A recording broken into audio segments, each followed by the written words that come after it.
All right, we working now? Let's see. It was giving me an invalid IP error for some reason, but it appears. Yep. All right. We are live, which is great. I am, for those of you watching the VOD, I am currently away from my home setup, so I apologize for any drop in quality. I know the green screen's not the best right now because, well, frankly, it's kind of a hacked setup here, but I don't have the right amount of backlighting and all that other stuff. So, today, I think I want to be playing some Modern Cube. It just came back out. I just want to play it for something a little bit different. So that's what we'll be up to, I think. Go ahead and jump in the draft queue here.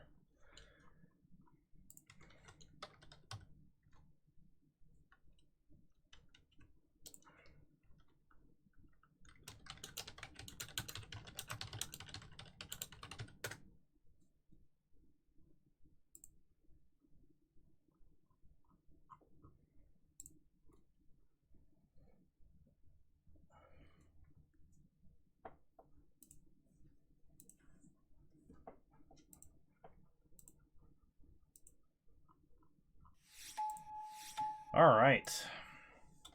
So what's good in Modern Cube? Primetime's good in Modern Cube, right? Oh, have they updated Modern Cube with all of the Modern Horizons 2 stuff, I bet? Because if they have, Upheaval is now a deck.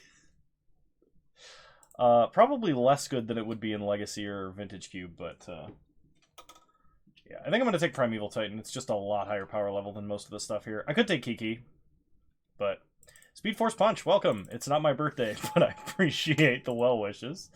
I'm doing all right. How are you? I think I'm going to take Courser. Cord basically only goes in this deck. I like to see Dreadhorde General, Liliana, but I apologize for how bad the green screen is right now. I'm, like I said, not at my home setup, and apparently this does not have the same filters as my other... Okay, nope. If I can manage this slightly better. Alright, there we go. That's a little better. It's not perfect.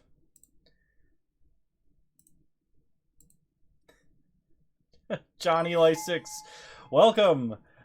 It's not my birthday, but delivering pizzas, you're doing God's work. Godspeed to you, sir. Bone Daddy, welcome. No, I don't think we could play Heroes 3 on this stream. That would take way too long. That's got to be like pre-coordinated. Garrick Primal Hunter probably only goes in this deck, so I'm going to take Beast Whisperer. Hopefully we start seeing Mana Dorks. Alright. In this pack there's a Scooz. There's also a Gilded Lotus. You been playing the Coffers deck? How's it treating you? Getting lots of wins? Have you 5-0'd yet? Yes, I know, but I have other things that I have to do. We do need to get together for more Heroes 3, though. It has been far too long. That definitely needs to happen, and soon. Nice! Excellent work!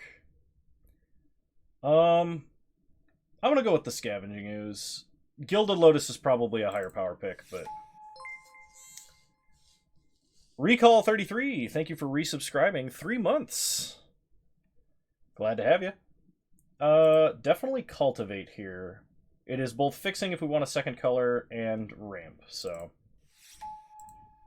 Genesis Wave. Now, Genesis Wave might be fun if we're going all in on the many, many lands plan. Quarantine Field, Thalia might be great. Yeah, I just like... for Heroes 3...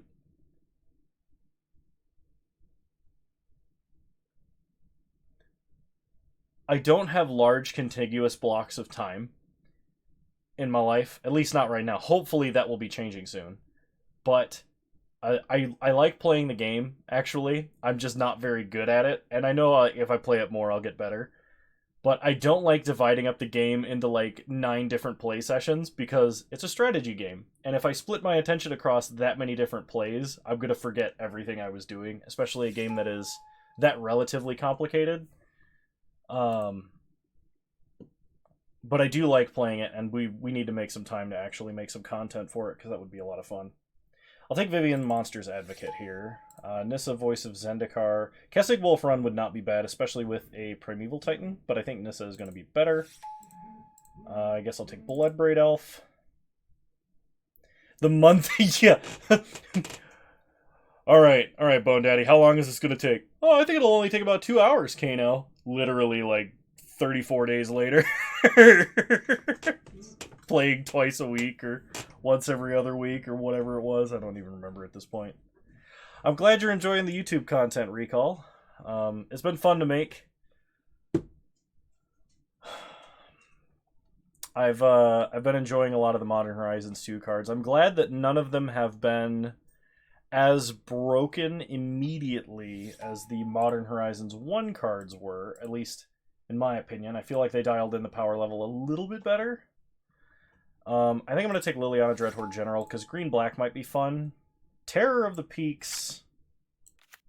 I'll take Maelstrom Pulse.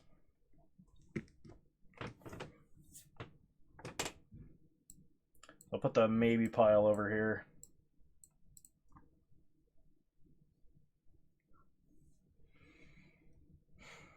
Titan Valakut, welcome. Gilded Lotus came all the way around. No respect for Gilded Lotus. So I guess I'm taking Gilded Lotus. I mean, I have Genesis Wave, and if I want to make Genesis Wave work... Not broken immediately, he says, ignoring Urza's Saga. I think Urza's Saga is really good. And I think it's one of the strong... It's, if not the strongest card that was printed in Modern Horizons 2. I don't know if it is as broken as I initially evaluated it to be. I have not been running into it as frequently as I thought I would. And that's like even in the winning bracket. So either I've been dodging it or it's not that great. I don't know.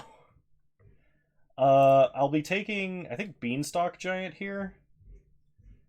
So like green-blue, you might be able to play Upheaval. Green-red is value. Green-black is kind of like grind.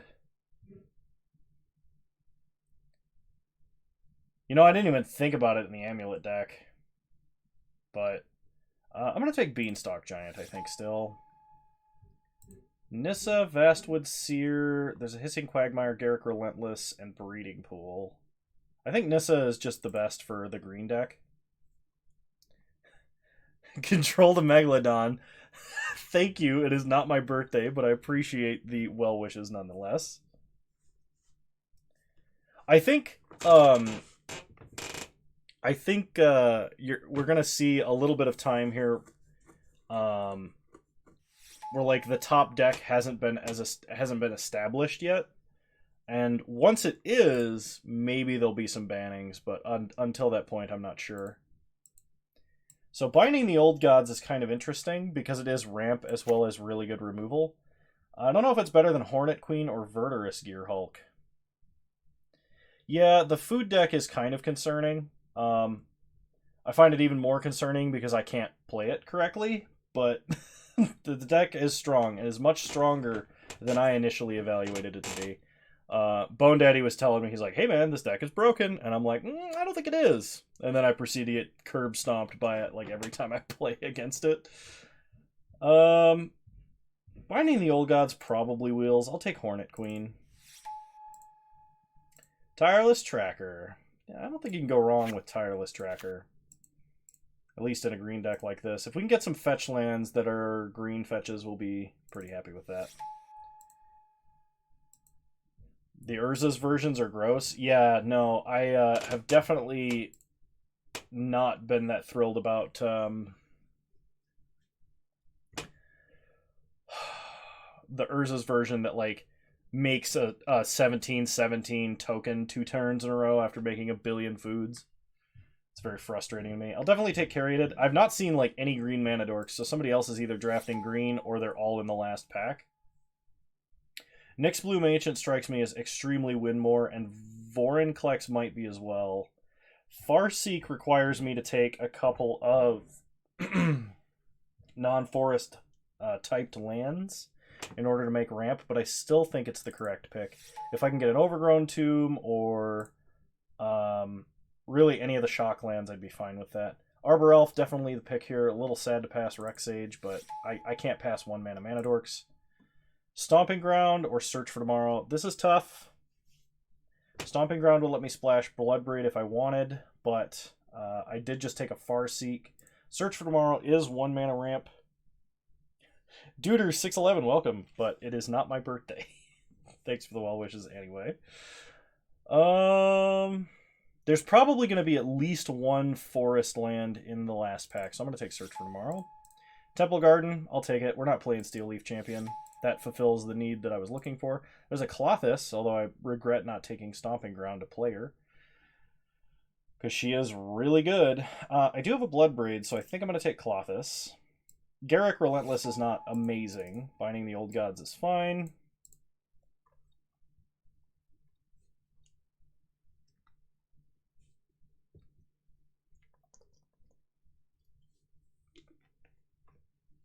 Ban Oval Chase Daredevil and suddenly the food deck is balanced. Yeah, I think Asmo is probably the actual broken card in that deck, if any card is broken. Because, like, thinking about the... I guess I'm going to take Anger of the Gods for the side. Thinking about the... Like, the cookbook itself is not really that offensive. And, like, yeah, there's... Okay, so, like, there's some food payoffs in the form of Feasting Troll King and whatnot, but, like... I think... Because, like, compare, like, Oval Chase Daredevil to something like... I don't know, Verdant Idol, like the Eidolons that came back to your hand when you cast multicolored spells and stuff like that, like the old Lotleth Troll deck. And I think that engine is very similar. Like it's better. I think the food engine or the cookbook and Oval Chase are better. But I think the chef is the actual broken card of them.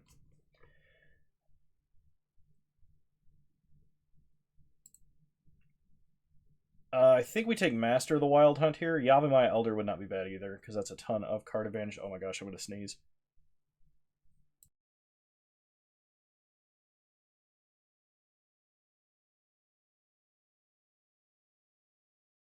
That was awful. Yeah,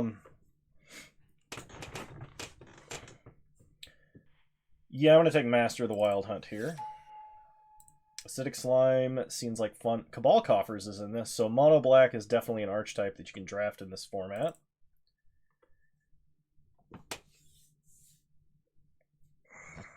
I honestly expected her to be broken, like, vialing in, like in the humans deck, like people would vial her in on 0 or something like that.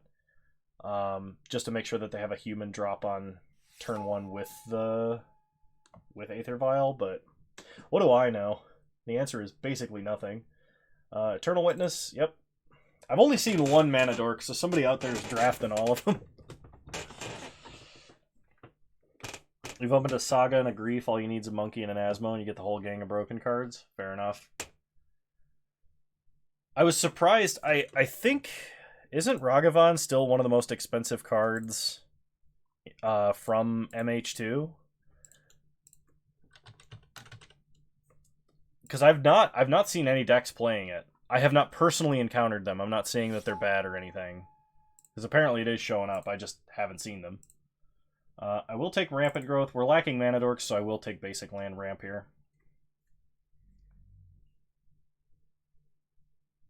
Saga is also really underrated in Blue Tron. Deck's way stronger than people give it credit for. Possibly. I have not played any Tron variant post MH2 released. I've had too many other things that I've wanted to play. Okay, so if I splash red, I could get a Tarka, Bloodbraid, Clothis. I could also take Burst Lightning as extra removal. I could take Nykthos, and we could just try and power out an enormous Genesis Wave. I do have Nyx Bloom Ancient. I think I'm just gonna take Nykthos. We're gonna try the mono green thing.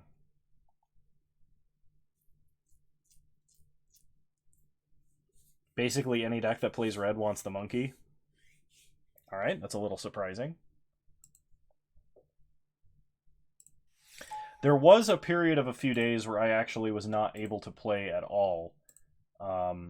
One, because of the water cooler incident, but I took 2 days off for the drive, or 3 days off for the drive. I got home. I worked a full day. Then I took 2 weeks off work. Then my computer exploded. And then there were 2 more days until I got the replacement part. So yeah, I took like 8 days off of playing Magic altogether.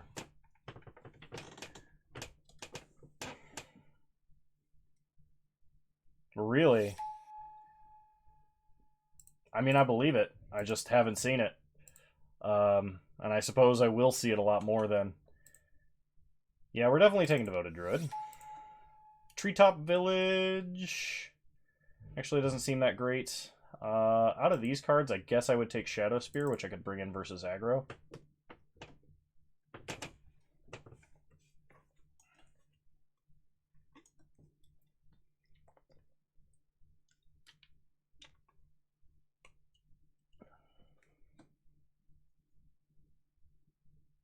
Not a sentence you hear too often.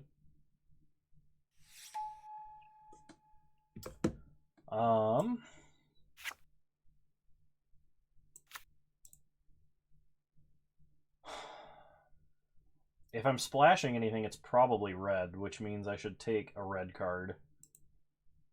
I guess I'll take Lava Coil and put in the pile of red cards I'm not playing. Cabal Coffer's going late. Absolutely no respect for that card. I guess we're going to have to try and draft Mono Black, because that would be a lot of fun. Alright, sure, I'll put a voice there. I'll take card we're not playing. I guess I can take Draboka's Command, because I actually can splash it, but I have no... Oh, I guess I can take a Sun Petal Grove to help splash it, sure. And a Knight of Autumn to go in the Swiss Army Knife sideboard. Flame Spell in the side. DRC. Dragon's Rage Channeler? Sorry, it took me a second to catch up. Yeah, I'm really annoyed that Dragon's Rage Channeler is actually good enough to see play. I think that card is really good. I think I have too many 7-drops, if that's such a thing that you can have in a mono-green strategy, but we don't have that much ramp. I only have 1 Farseekable land, which tells me I probably shouldn't play Farseek. I could just play a random Plains, I guess, in the main deck as well. 1 colorless land will not probably kill us that bad. People are dropping the blue-red dragon for Dragon's Rage Channeler and Prowess in some lists. They're getting rid of Sprite Dragon? I don't know if that's correct. That seems pretty crazy. So if I'm cutting anything, it's a non-permanent card. I need to cut at least 2 cards. And doing the opposite of Lantern Control? Yeah, no kidding, right? Okay, I'm going to cut Farseek. That means I don't have to play Temple Garden, and I don't have to do any juggling with my mana. If we bring in Temple Garden and a Plains to splash like Command or Knight of Autumn, then Farseek can be back on the table. But then I'm going to cut... What is my... Eternal Witness is really bad without any fetch lands. Like, it could buy me back a threat here, but I don't think I actually want it. And then we're going to play 16 Forests and a Nykthos. Sick. It's another one of those cards that makes me hate the fact that Mishra's Bauble is still legal. Because I'm just tired of free effects.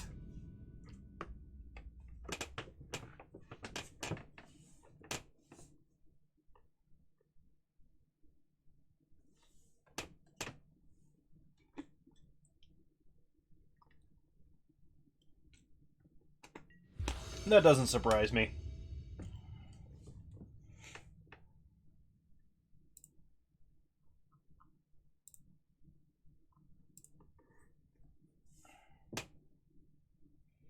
Like, there are so many things that synergize with it now.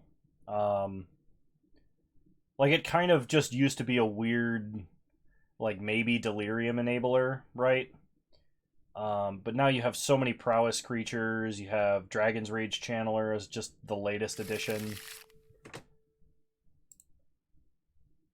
Oh, only that expensive?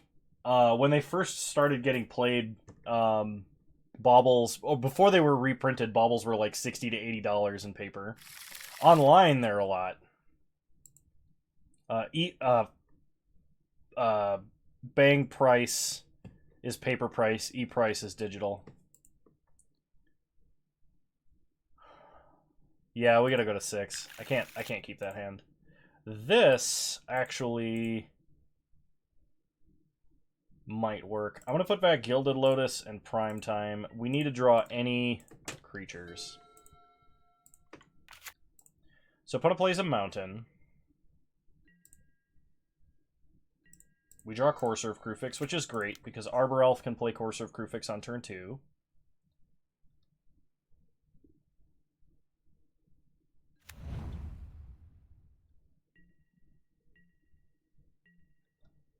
Isn't it like a common or uncommon?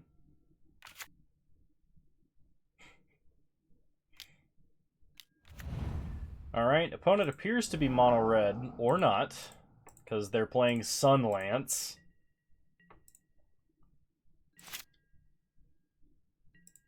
We draw Nykthos, which is probably fantastic. Play Corsair. 4 Swift Spear, 4 Dragon's Rage Channeler, 4 Monkey, 4 Soulscar, 4 Lumi. 24 instants and sorceries. 16 lands and Lurist is the new hottest aggro pile. That's so disgusting.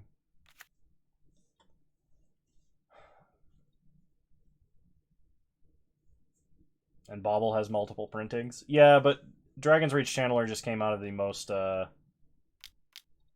recently printed set. It's not going to go up for a little bit. I mean, if you, like, I suppose if you're trying to just, like, long-term beat the game, then sure. And then that works. Alright, so we draw Master of the Wild Hunt. Scavenging Ooze on deck. Gain a life. And I think we're going to go with Beast Whisperer. Darcy? Is that the Dragon's Rage Channeler nickname? Darcy? Alright, pass the turn.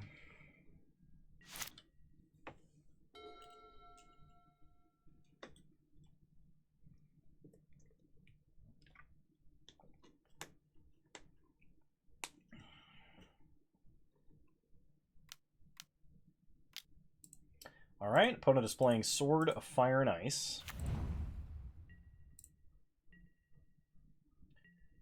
We untap.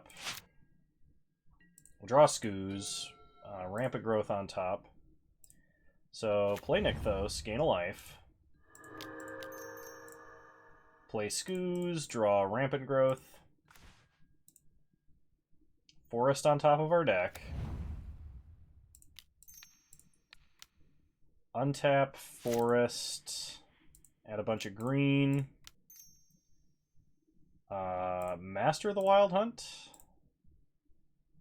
Draw Forest. Nyx Bloom Ancient. I mean, I don't not want to draw that. So, opponent scoops. Because we're about to start producing 3 times that amount of mana with Nykthos. There's not a lot that just beats that kind of value, right?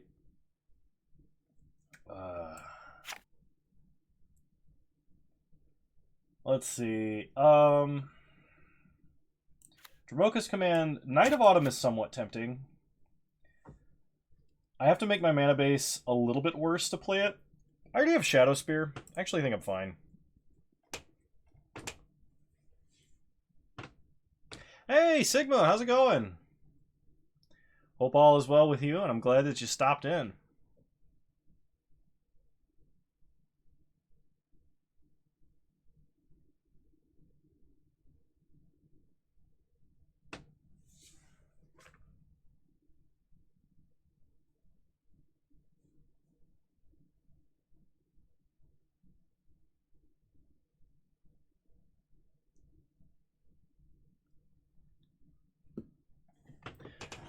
Yeah, there's been some new innovations that are kind of fun. Some new jank decks that are somewhat playable. Not happy with how the top of the metagame is gone, but the fringe decks, a lot more fun with a lot more higher power level options.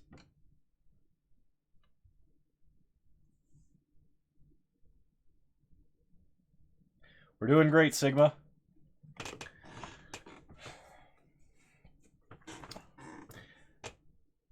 Alright. You have a good night. Thanks for stopping in.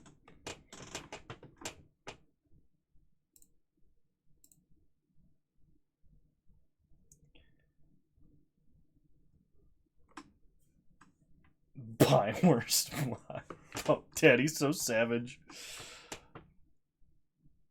You saw the Tribal Glimpse of Tomorrow deck? Was it like Tribal Glimpse of Tomorrow, as in like all unexpected results and Warp World effects, or a tribal deck that played Glimpse of Tomorrow? Because either answer is acceptable. Ah, all elementals. I mean, that sounds like fun. We got ramp, we got guys, we're gonna keep. Putting Omnath and Risen Reef into play, that's gotta be fun. Because then you just like draw all your deck and put all your lands into play. With Chancellor of the Tangle?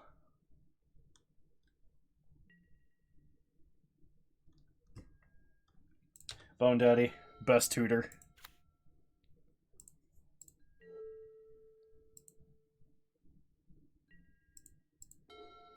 And we top deck our 1 mana dork like a god.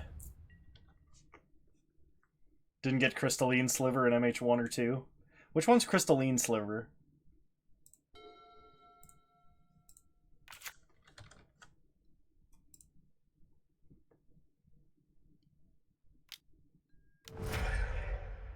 That looks like fun. Oh, Chancellor of the Forge. That was how I initially thought people were going to break that card, was by getting a free goblin at the beginning of the game. But Leyline was like really crippling our opponents in that league that I recorded with a Glimpse of Tomorrow deck, so opponent plays History of Benalia. Getting a knight, we untap. We draw Acidic Slime, so let's play Courser and hope to hit a land off the top. We do. Excellent. We're drawing a land, also excellent. Pass the turn. Shroud, okay. So our opponent is playing some kind of weird red-white aggro, maybe mid-range deck. You hit Goblin Dark Dwellers, you spin again. See, now that's the kind of stuff that I was trying to do with the deck. Like, my initial thought when I was building my version of it was to play Treasure Keeper as a way to spin back into your Cascaders and then cascade into Glimpse again if you whiffed. But I couldn't find a reliable way other than suspending Gargadon to have a sack outlet for a Treasure Keeper. And it just felt like I was playing too many non-hits to get that action. And then somebody way smarter than me goes, hey, what if we play Dark Dwellers? Alright, play Acidic Slime. We'll hit Oblivion Ring so we get back our Courser. We can take a big hit off of the History of Benalia tokens. That doesn't actually matter. Nissa Vastwood Seer on top.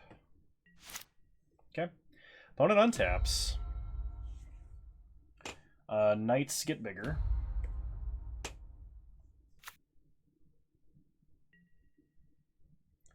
Opponent plays planes. They're attacking us for 8. I think I'm willing to actually trade off an Acidic Slime here.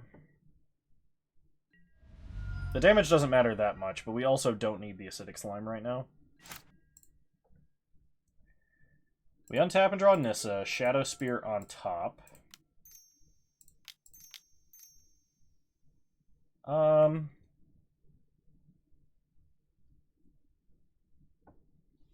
Doomweight confers with other creators too, like Spider and Spike. That makes sense. I'm just a basement troll with a Diabolic Tutor. That's all I got. Well, in the Discord. Some Crash Moto level stuff. That's got to be fun. Let me think here. Shadow Spear is nice versus aggro, but do we need it? I think it's better to play Nissa, Tutor a Forest, and then play Nissa Voice of Zendikar. He's not very helpful with deck suggestions, no.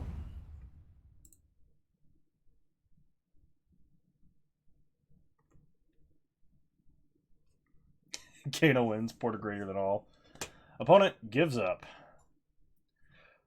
Apparently, opponent just drafted a deck that can't beat mono green. Okay, I apologize for what's about to happen, because I have to fix this camera.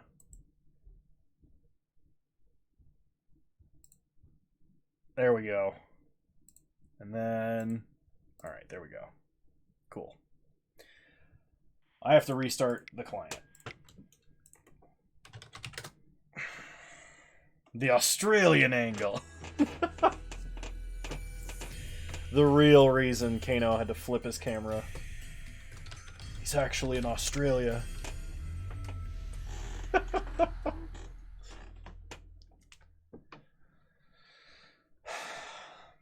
Almost forgot me ground harness today. Anyway. I love the stupid Australia's upside down meme.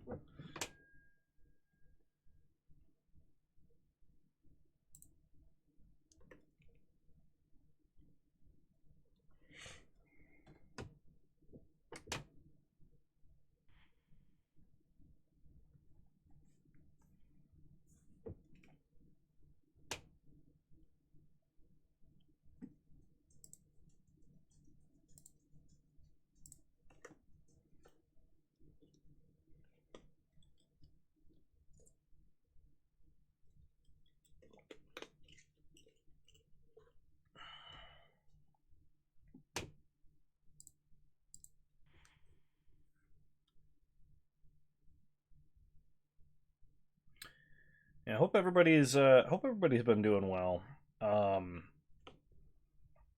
Porter has been much enjoying our time here at the family home.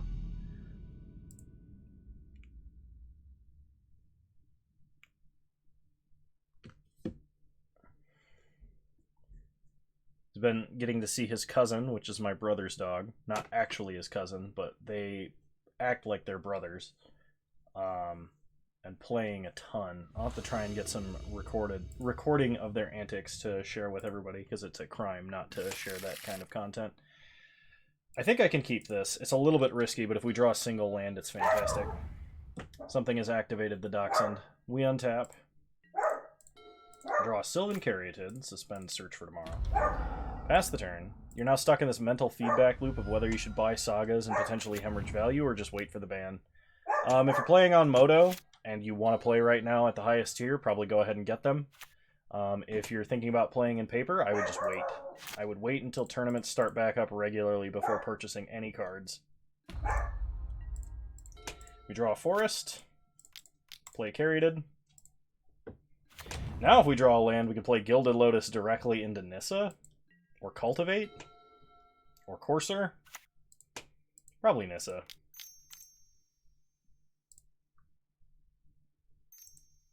I mean, that's reasonable. So my opponent's probably playing Liliana. Phyrexian Arena. Okay.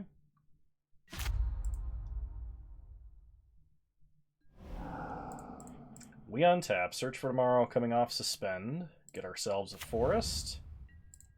We draw a Vivian, Monsters Advocate. I've not played a land yet this turn, so maybe I play Courser. I could also just cultivate and get 2 mana and then play Nissa or play Courser.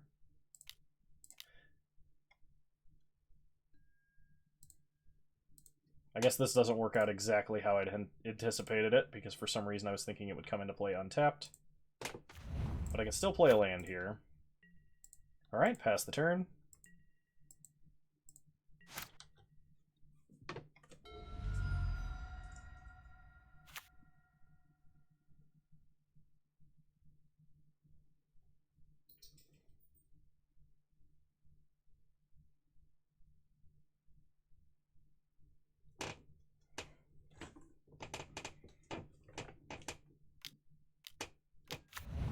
Alright, opponent plays Hero of Bladehold. We untap.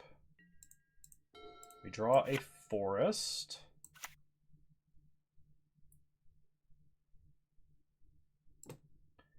So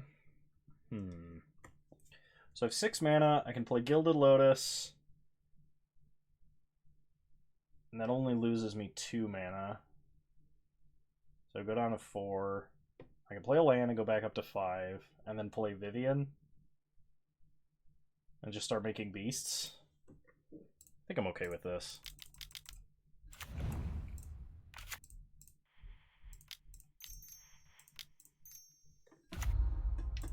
Okay. Let's make a beast with vigilance. Pass the turn.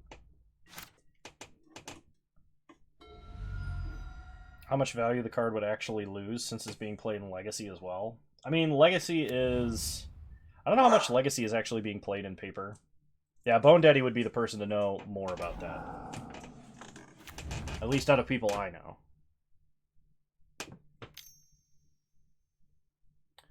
Opponent plays a Windbrisk Heights.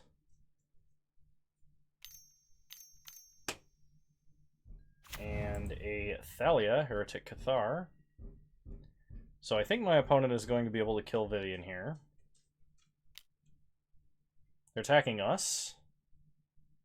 Well, I guess they can just aim the tokens at Vivian. Yeah, that makes sense. Okay.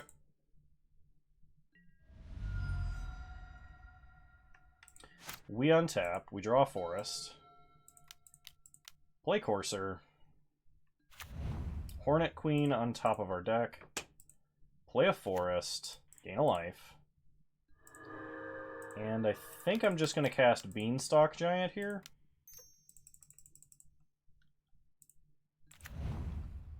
Pass the turn. I'm about to be drowning in Hero Bladehold tokens because I have no way to answer that creature.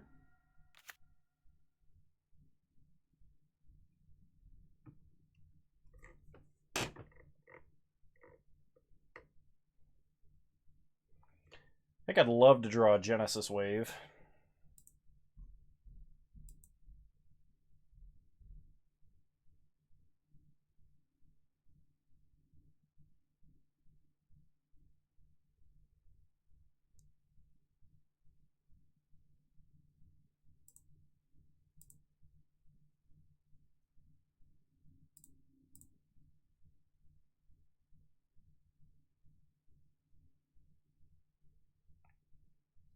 I mean, that doesn't surprise me. It does a lot of synergizing with a lot of dredge cards, a lot of graveyard stuff. I mean, if you can guarantee that you have a dredger in hand, that almost beats Shriekhorn kind of a deal earlier. I don't know about Saga, though. Yeah, actually, I don't know about Saga. Opponent plays a Mirren Crusader, which is a creature we absolutely can do nothing about. And a Midnight Reaper. They're going to hit us for a ton. I think I took too long, and I think I took the wrong line.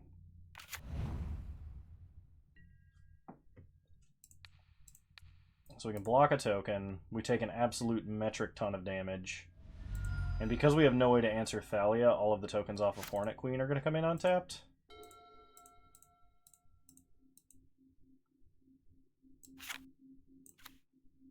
Yeah, I can't actually survive.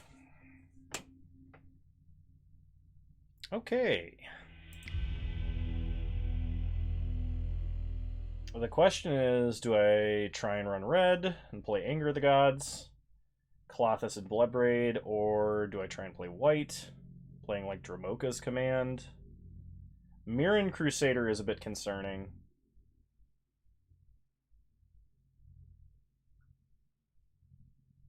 I mean, I could also just keep a hand that's actually does something faster.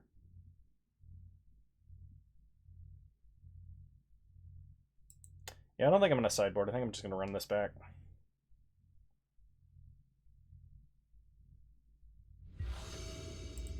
Alright, I'll play first. A land gets me to Caryatid, which gets me to Courser. But we're on the play. I'm going to mulligan. Oh my god, this hand does nothing. Going to 5. Alright, really sketchy. I have to put back 2 cards. So I think it's got to be Rampant Growth and maybe Avenger of Zendikar. I really hope they don't lead on Fatal Push, because we need to play this Devoted Druid. Plains. Giver. Okay. Giver is tough to deal with. Play a Forest. I think I Cultivate. Hey, Pocket Yuff, how's it going?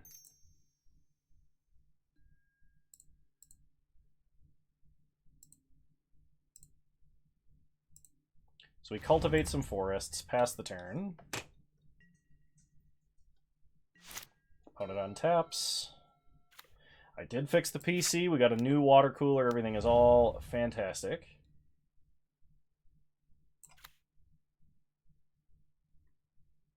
They attack us for 1. Sure.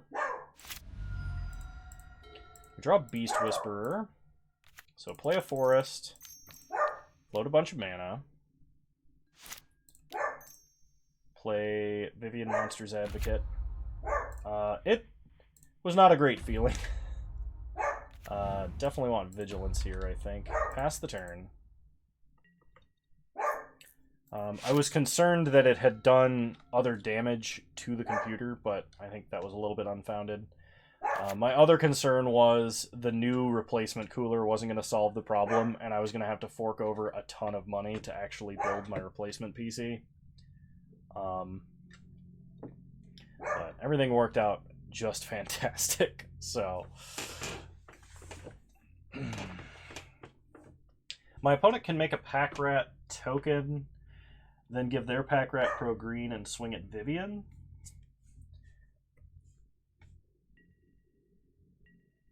If they wanted, but they don't. Fair enough. I've been thinking about doing some other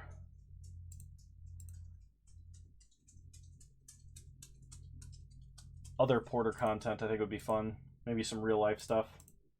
Not 100% sure how or what exactly I would do, but I think I'm going to downtick Vivian here, because if I play Beast Whisperer, I can go get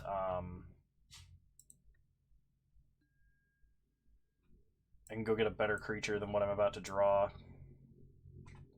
Like, I can either get Courser or I can get Tireless Tracker, and Tireless Tracker turns all of our stuff into... all of our land drops into more draws. Peep Discord and see the shiny. Did you get 4 foil Force of Negations? Dude, what the hell? That's awesome. I think I'm going to go with Tireless Tracker. So we land Beast Whisperer. Then I'm going to untap, play Devoted Druid, and draw another card, which is a land. Then we can pass the turn.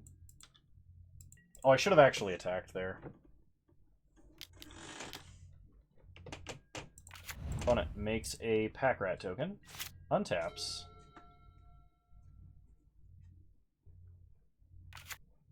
Plays a swamp.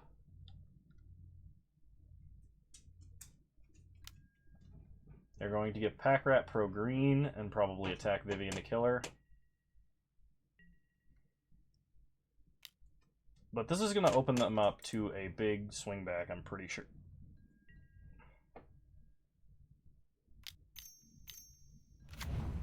Okay, never mind. Mirren Crusader is concerning. So play a forest, investigate. Draw a card. Clue. We get a Nissa. Play Nissa, draw a card. We get a forest.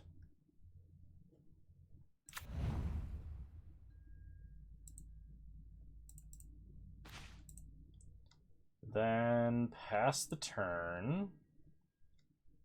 I can't swing past that double strike. I'm still just mad they printed an enchantment land that synergizes exclusively with artifacts. In the same set, they printed a whole bunch of artifact lands after saying they would never do it and never print enchantment lands because artifact lands were too broken, so enchantment lands would be too broken.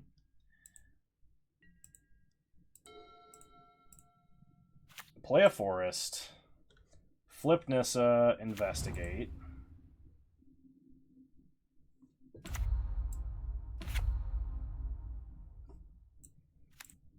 I think we're going to uptick Nissa. I don't think the 4/4 helps here too much. We investigate again. Storm Scale only applies to standard sets. It does not apply to Modern Horizons or anything else.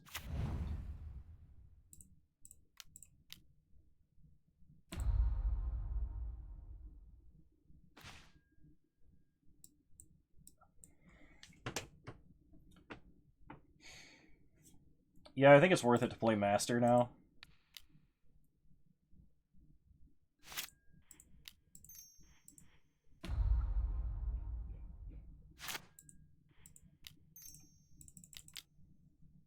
Draw another card. Hopefully somewhere in this giant pile we're calling a deck we can find a way to swing around all of this like protection from green nonsense. I still can't attack with Tracker, not yet.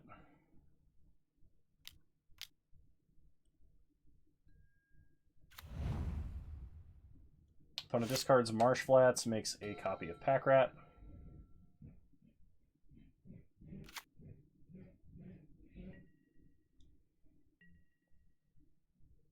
They go to combat. They're going to kill Nissa with Mirren Crusader.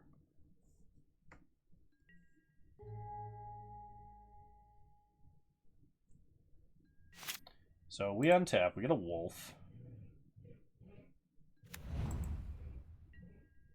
We draw a forest. Kill Giver of Runes immediately.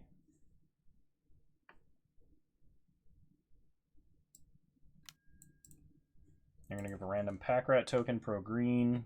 I could respond to that with Beast Within, but that doesn't accomplish much. Not now.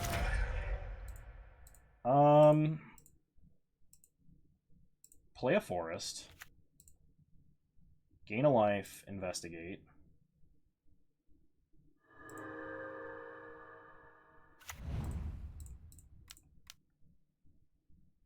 Draw a card with Clue.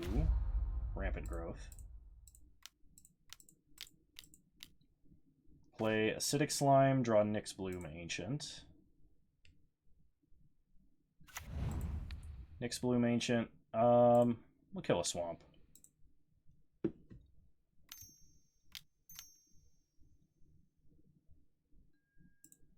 Opponent ditches a Midnight Reaper.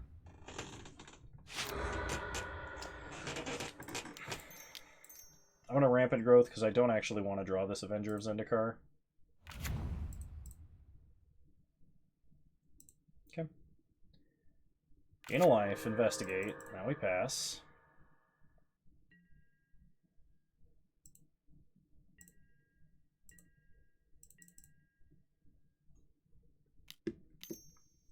Now this looks like a limited game.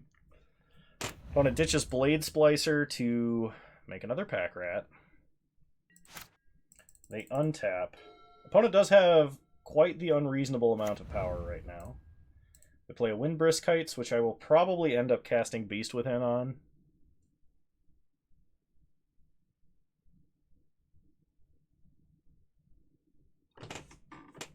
I have Nyx Bloom Ancient, so kind of just want to draw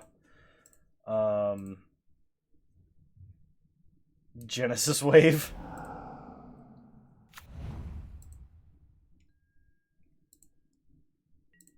Opponent goes to combat. They're going to attack with at least Mirran Crusader. Beware that you only have 14 cards. That's true. Take 4. Go down to 17. Counter opponent's end step. Oh. Let's draw a card. There's Genesis Wave. We untap, make a wolf. Draw Genesis Wave.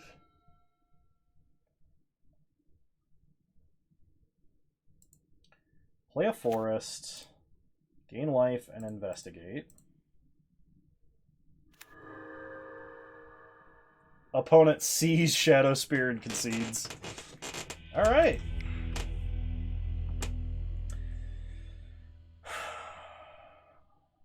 Yep, run it back.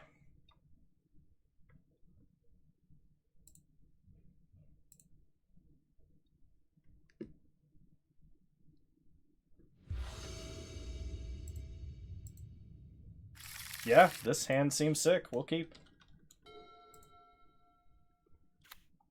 Opponent leads on Swamp. We draw a Master of the Wild Hunt. Play Arbor Elf. Pass the turn. Opponent untaps. They play a Plains. Play a Tide Hollow Sculler. That is unfortunate. They probably take Devoted Druid. I imagine. They could take Primeval Titan, but I mean, we have other things we could draw. I think they try and keep us off a ramp. Do you see many Modern Horizons 2 cards going into Vintage Cube? A few of them, yeah. We draw Tireless Tracker, which is not a bad thing to be playing on turn 2.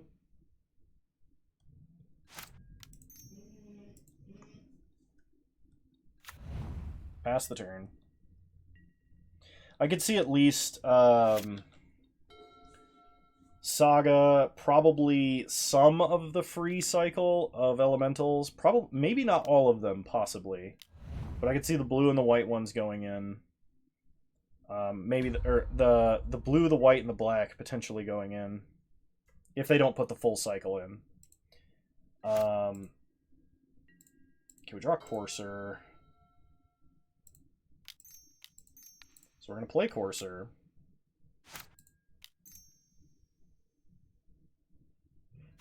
Top of our deck is a forest, which is excellent. Gain life, investigate.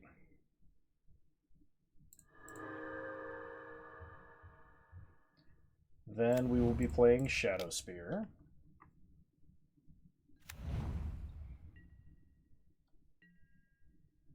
Do I want to attack with Tracker? I think so. If my opponent wants to trade Tide Hollow Sculler to give back Devoted Druid here, I think I'm okay with that. I lose a lot of card advantage, but I'm also holding 2 incredible threats.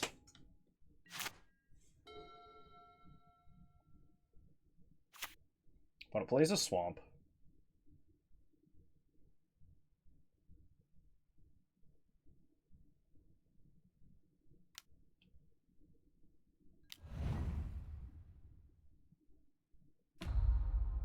Opponent plays a Luminous Broodmoth. So if I block and kill this, it comes back with a flying counter. I think I just take 1.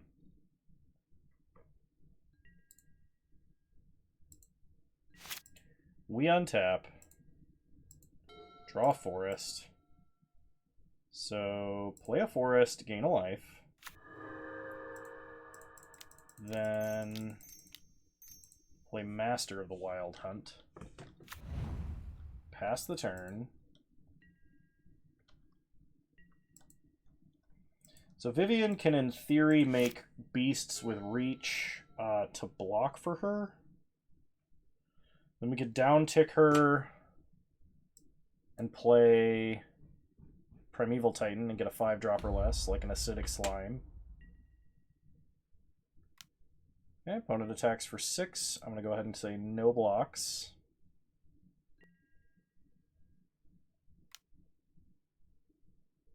I'm going to place Thalia. Okay. That does make Master of the Wild Hunt worse. We draw Vivian, Beast Whisperer on top.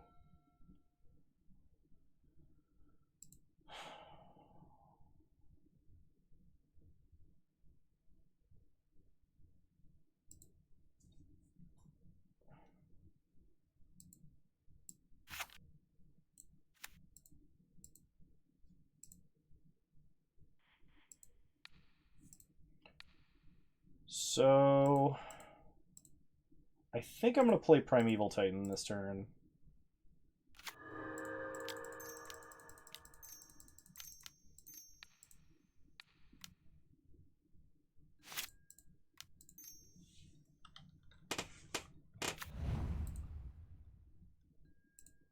Primeval Titan wielding Shadow Spear is going to be pretty great. We can get Nykthos this way as well.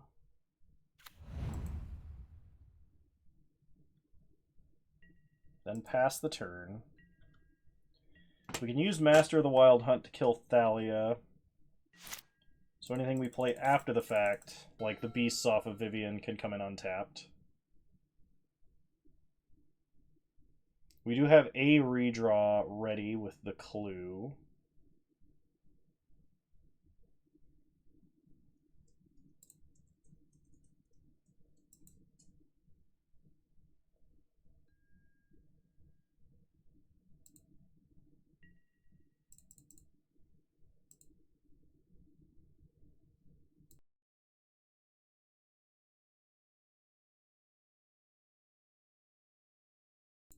Oh, you know what? You're right. Thalia will come back with flying. That is a little concerning. So opponent attacks us for 9. We take 9. Go to 9. Then they play a Hero of Bladehold. We untap. Get a tapped wolf token. Draw a forest. Play a forest. Gain a life.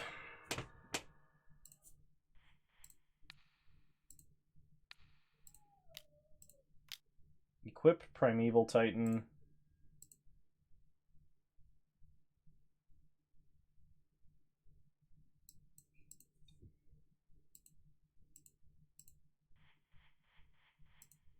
I think we just play out a bunch of stuff. The problem is a bunch of Hornet Queen related things enter the battlefield tapped.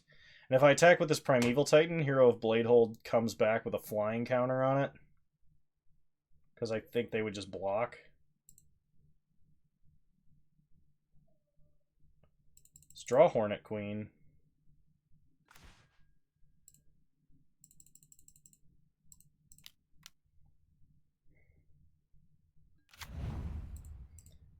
I probably should have equipped a different creature.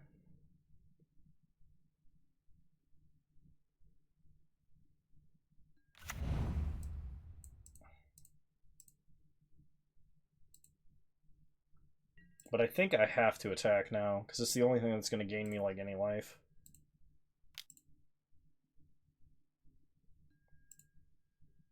More lands. If we can survive this turn and keep Hornet Queen around...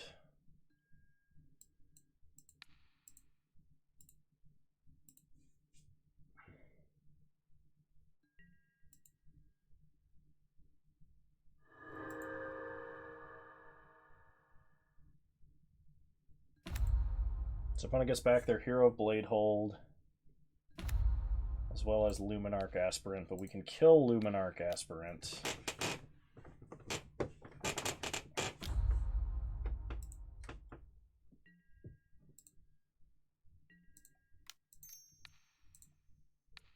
And we'll play Devoted Druid.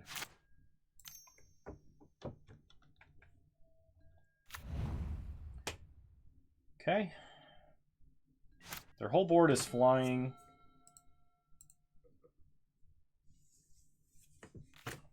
We can block one of the tokens.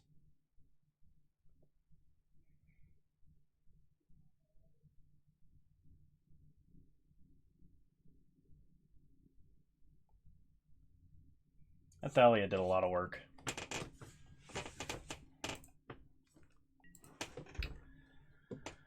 Opponent goes to combat. Attacks for a ton.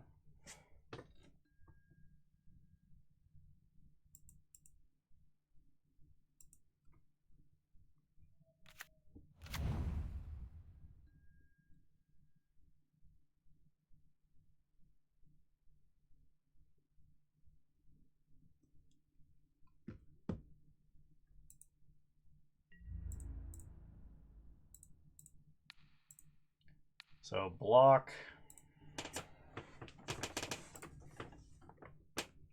If we untap successfully, we can kill Hero of Blade Hold. Then we might be able to gain enough life to survive.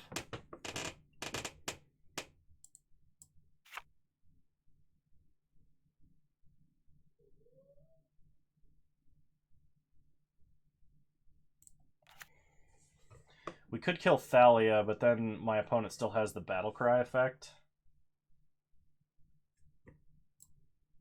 Actually, this doesn't have flying, so we have to kill Hero Blade Hold. I might have needed to block Thalia there.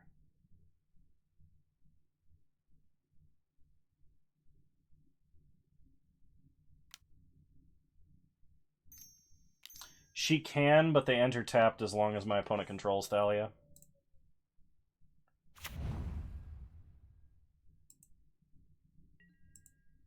Alright, we untap.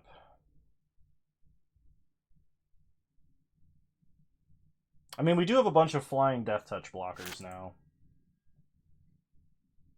So that possibly changes things. We draw Beanstalk Giant.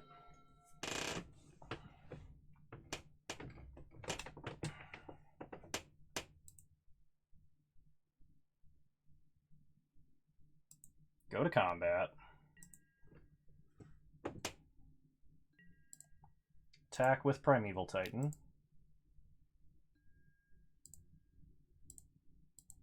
Get some more lands from our dwindling supply of lands. Genesis Wave on top of our deck.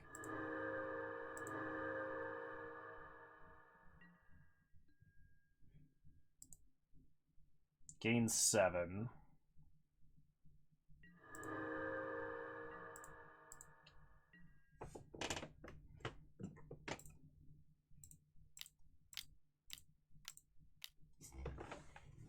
Play Vivian.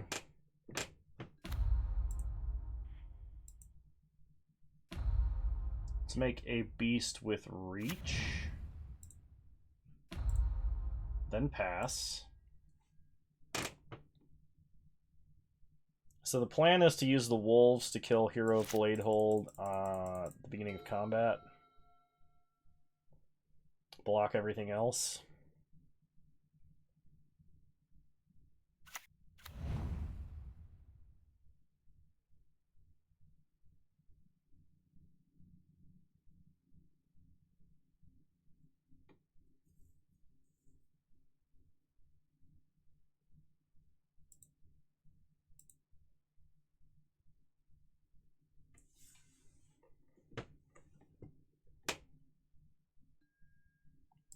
Opponent goes to combat.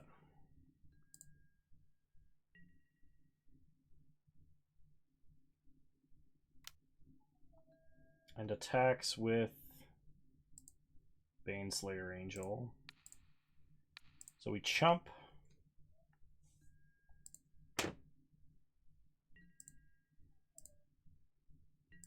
Orfeo, welcome. Sorry to hear about the job situation. Want to play Blade Splicer.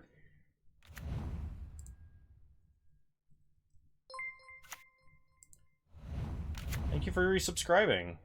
5 months. You're a wonderful human being, and I appreciate your support. Let's go ahead and kill Hero Bladehold. They can kill one creature back.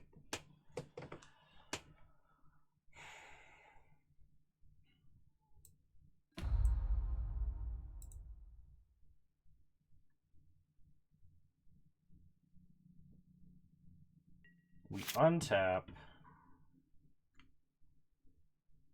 Make another wolf.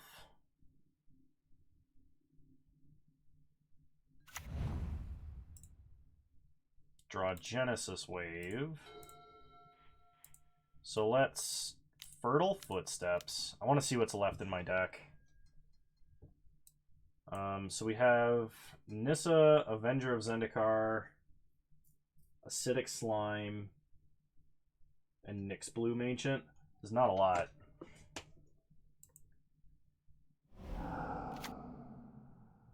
So get a land, gain some life.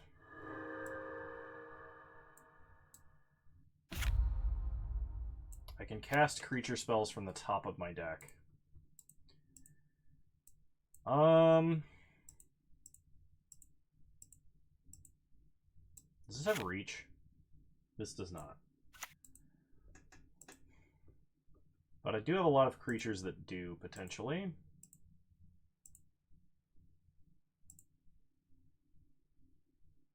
So, go to combat.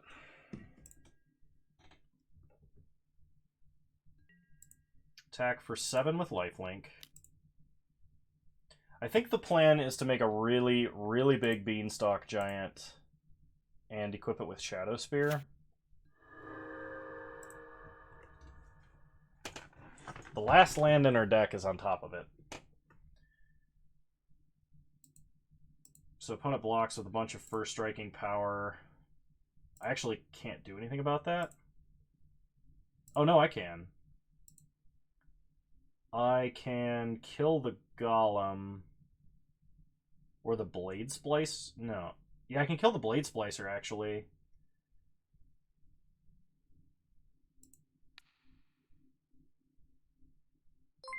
But that gives them back...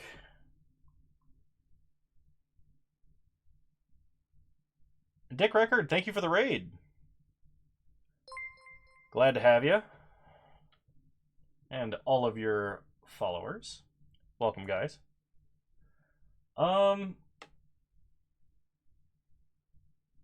If I kill the Blade Splicer, it comes back. As does a lot of their board, so we have to kill the Golem. Like, this is the only way we gain life in this exchange. It's not my birthday. It's... Oh, gosh. So we kill their whole board, but it all comes back because none of it had flying. We at least do a little bit of damage and gain some life. So they get back a Pack Rat. Get back a Blade Splicer, and by the transitive property of algebra, a Golem.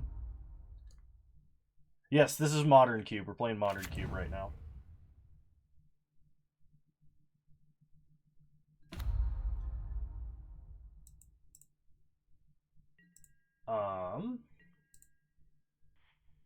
So let's go ahead and downtick Vivian.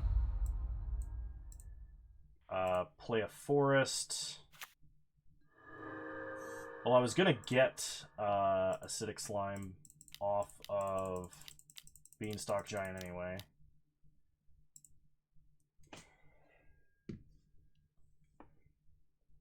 So get Acidic Slime. Kill the Golem.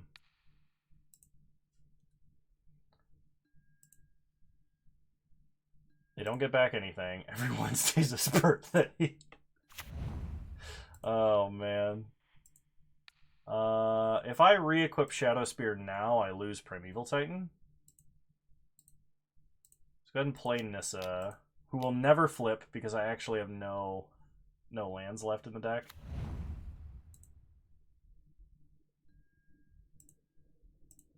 Alright. Pass the turn. I don't know why this is so huge now. It takes up like 90% of my screen. Cool.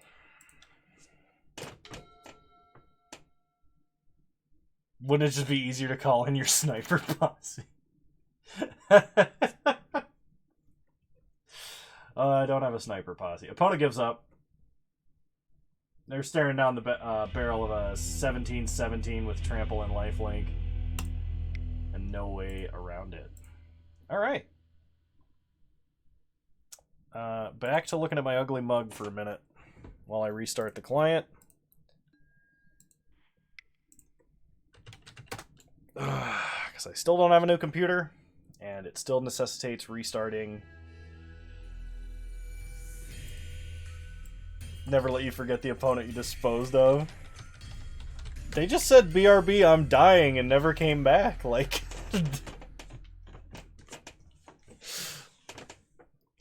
I don't see any way that could possibly be connected to me.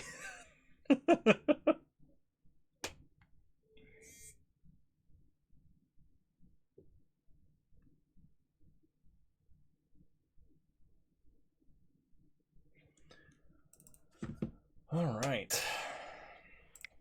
On to round 3 of our first event of Cube for the night.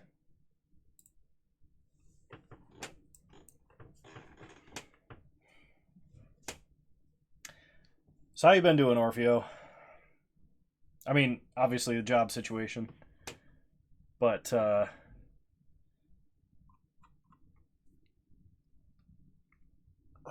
hope that improves for you.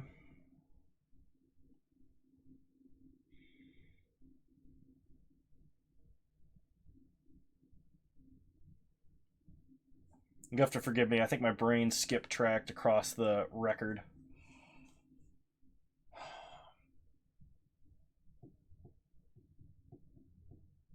I don't feel like I'm playing at 100% capacity tonight. All right. Round 3. That'll teach your opponent to win. All right, we'll play first. This hand is great. We will keep. You own a play set of every fetch and paper, and you're working on 10 commander decks at once, so yeah. That's a lot of magic work, man. More power to you. So we're going to start with Suspend, Search for Tomorrow, turn 2 Rampant Growth, probably turn 3 Nissa.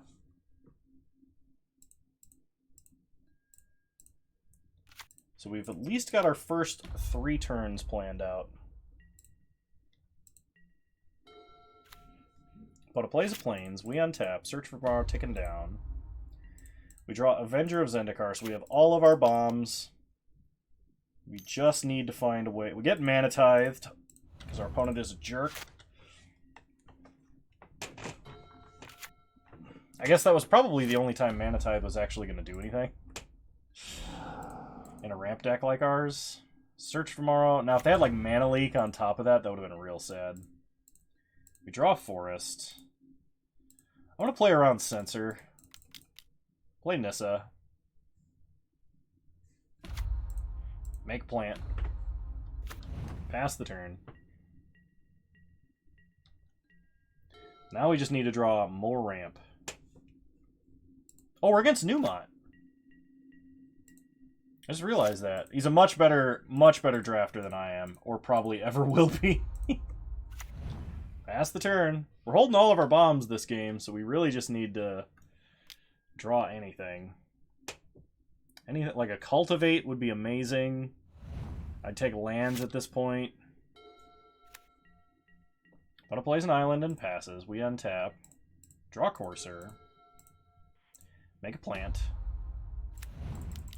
Play Courser. Could be a Cryptic.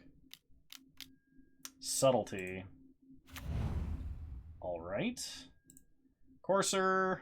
I'm actually going to put on the bottom. I really want to draw lands. Subtlety having flying is not good for us. So they probably attack Nissa. She goes down to 3. We draw Acidic Slime.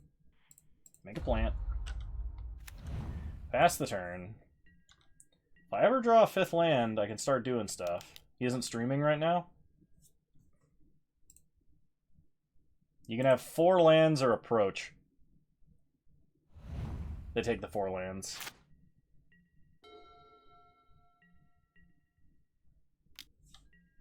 Opponent attacks Nissa down to 1. Plays Glacial Fortress. Plays Search for Iskanta. We untap. We draw Cultivate. Make a plant. Play Cultivate.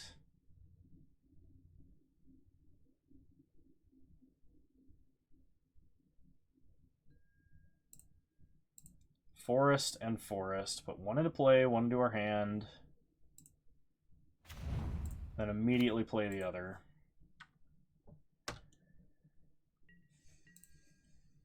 Pass the turn.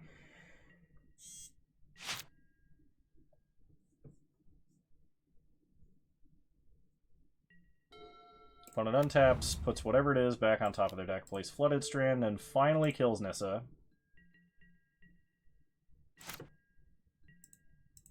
We draw Courser. So let's just start casting bombs, shall we? Prime time. We know at least 2 of the cards in our opponent's hand are lands.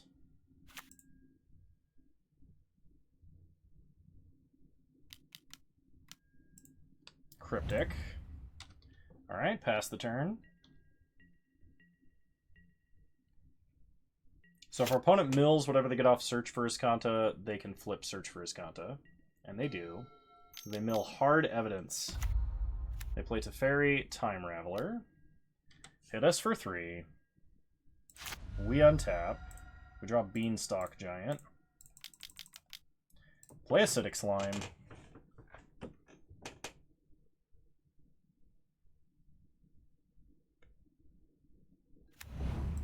Kill Iskanta the Sunken Ruin.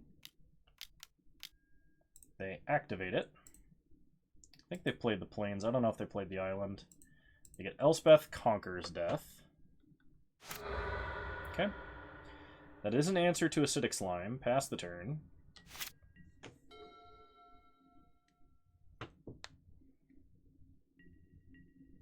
When it goes to combat, attacks us for 3 again. We get a 14.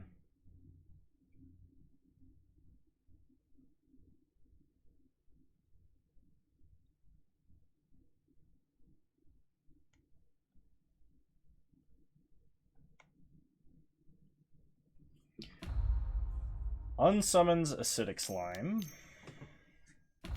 Then plays Jace Bellerin. Down-ticking Jace to draw and plays an island. So they're holding Elspeth Conquers Death, and we don't know what else. We draw Forest. So I think the play here is to play Hornet Queen. If we draw a land, we're going to try playing Avenger of Zendikar next. It's just way better with a land drop after it. Opponent has Dissolve. They are running out of land, or they're running out of cards in deck. We're currently 2-1, but we're playing against Newmont, so this might be... Or we're 2-0, but we're playing against Newmont, so this might become a 2-1. Opponent upticks Teferi. Bribery. Joke's on you! I'm holding all my bombs!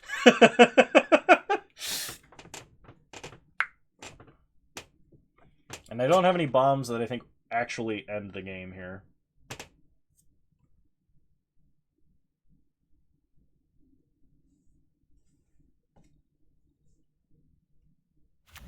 I get Master of the Wild Hunt, and I detect some sadness. Attack us for 6, we get an 8. Problem is, we have no way to deal with their flyers, and we are about to be dead. Teferi, Master of Time. Alright, we untap. We draw Forest. If it was ever going to work, it works now. Play Avenger of Zendikar. Oh no! He can phase it out in response to the end of the battlefield effect. I actually just killed myself. I'm pretty sure anyway. Yeah, he needs to do that. Okay, we still make a bunch of plants.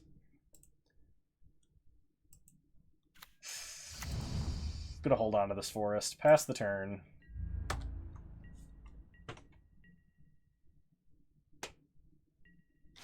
Opponent untaps. They make a wolf.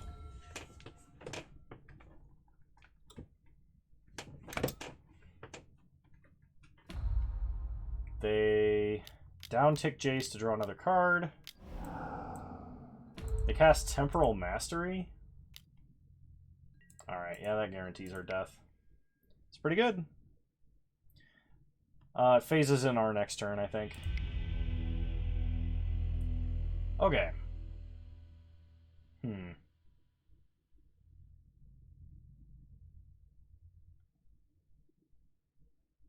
Being on the play, I think we just run it back. I could try and splash red to make Bloodbraid Elf work. Casting multiple cards a turn makes it harder for them to do anything. Klothys would be a threat that's difficult for them to answer.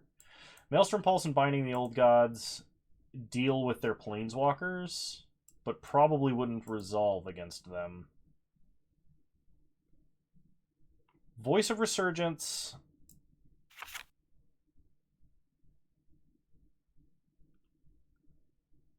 Dromoka's command could answer Search for Iskanta.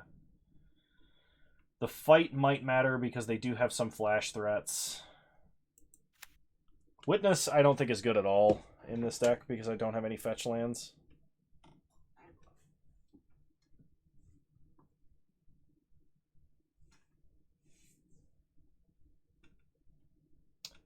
It's true. I'm just worried that adding black might make our mana worse. So naturally our deck has Sylvan Caryatid, Gilded Lotus, Cultivate Rampant Growth, and I guess the ability to draw black lands. So if I add like a swamp or two to the deck, I'm not sure what I take out though. If I were going to add these two cards.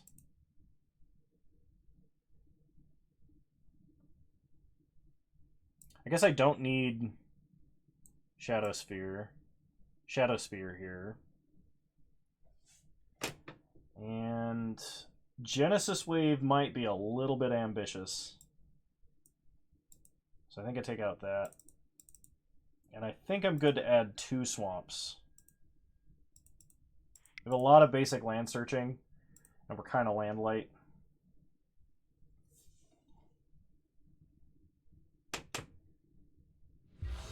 Alright, we'll play first. That doesn't do anything. We got a mulligan. This might, but Search for Tomorrow Suspend is really risky. Mulliganing to 5 is also terrible,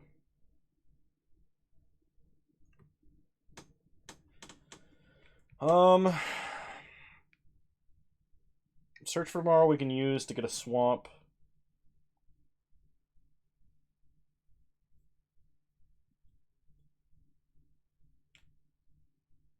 Yeah, but I'm worried that our 5 is going to be less good. Alright, you know what? Let's do it. Let's make our land drops and then maybe win.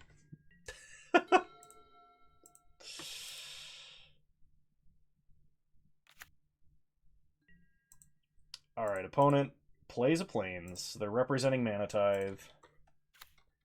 Play a forest, pass the turn. They play an island. Pass the turn. I will respect the Mana Tithe. We get a Beast Within. Play a forest. Cultivate.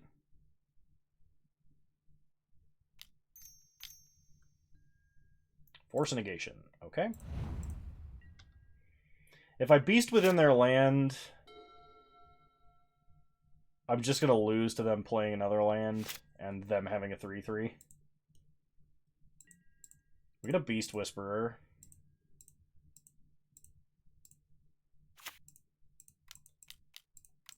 Play Beast Whisperer. Pass the turn. Fact or fiction?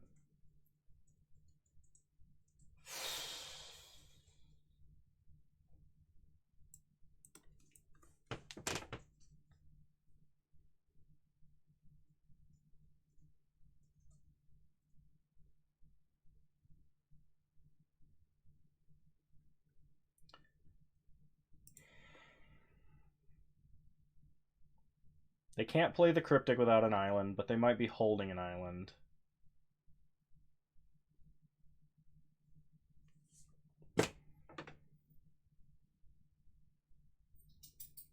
Terminus seems difficult to deal with. Elspeth Conquers Death answers my board right now.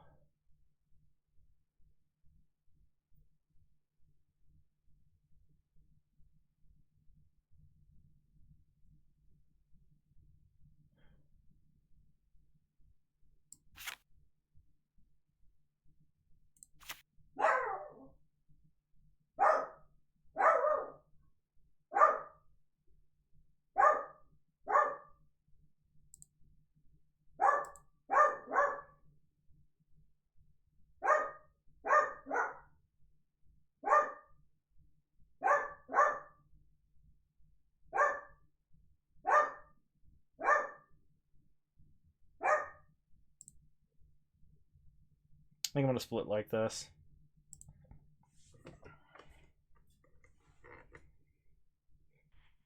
I think Cryptic Terminus is higher power level. This does suck if they're factor fictioning for a land. But... okay.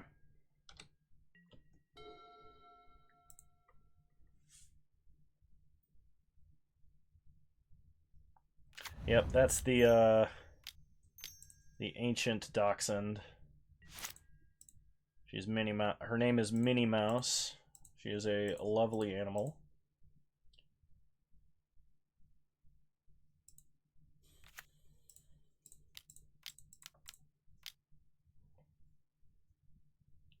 I think she's finally starting to go blind, so she's barking a little bit more. She's like, I think 12 or 13 years old now. The 4/4.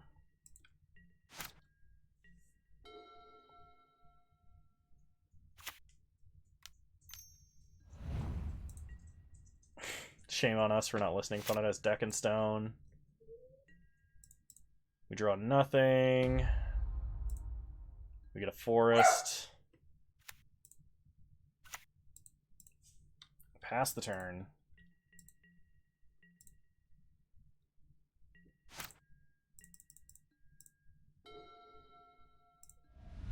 Yeah, I don't think I'm beating a control deck just top decking. I could Beast within the Saga if I'm desperate. Opponent plays Approach of the Second Sun. I actually think I'm going to do that.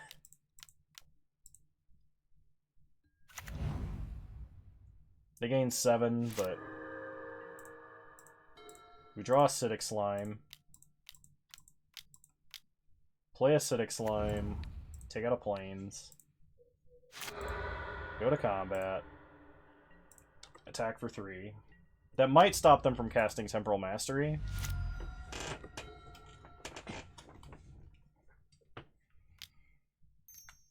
They might Elspeth Conquers Death to get rid of the slime here. They play Teferi. And they loot. So that's going to get them to approach and very quickly. This is a really, really good control deck.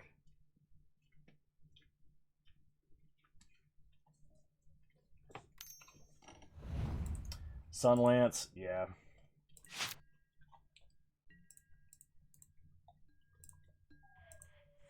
I kept a hand that didn't do enough after mulliganing twice. Alright, well, at least we got our entry back. I think I'm going to go ahead and play through one more cube today. Whoop.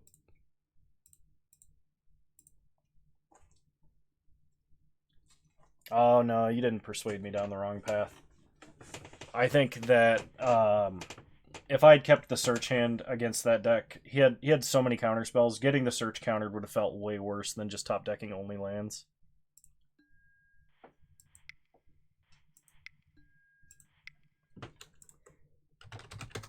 And that hand, I'm not even confident if we drew lands, that hand would have been good. Because we still may have been too slow. I just don't think we were destined to win.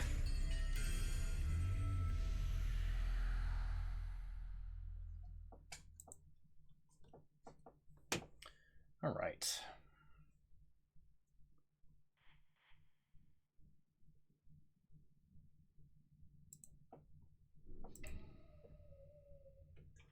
Hang on a sec. I will be right back. Let me see what the Dachshund's whining about. She might be out of food.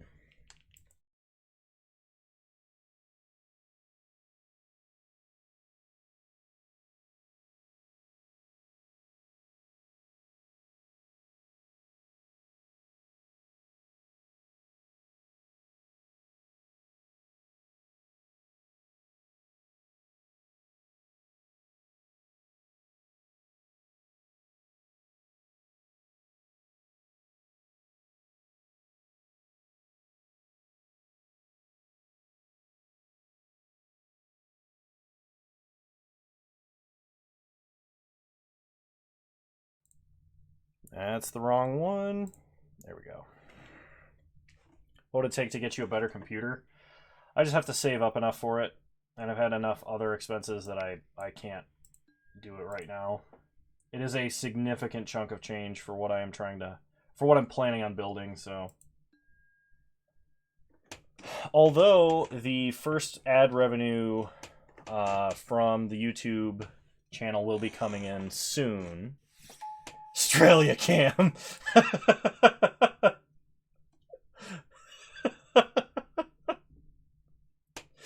Oh man. Well, if we want to draft a blue deck, here's Remand. If I was going to draft Control, I don't know if I would take Approach or I would take Remand first. I guess I could set up like a donation goal. I don't know how I feel about that, because I feel like if I was managing my money more correctly than I am, which I don't know if I can. I think I am simultaneously doing well while also being irresponsible, and I feel like that disqualifies me asking for help on the issue. And I don't know how to reconcile. I don't know how to reconcile that. So I think I'm gonna take Remand because it fits in more decks. We'll see what happens. Blink of an Eye is fine. Arid Mesa is also good if I was playing a control deck. Master of Waves. Or Inquisition. Alright, I'll take Master of Waves. Sword of Truth and Justice. There's a Censor. I think I'm actually going to take Censor because I do like the 2-mana counter spells in this format, and I kind of like sticking with blue right now. If we can wheel Approach and Archangel Avacyn, we'll have a really sick control deck. I mean, yes, it does benefit you guys as well, me getting a new computer.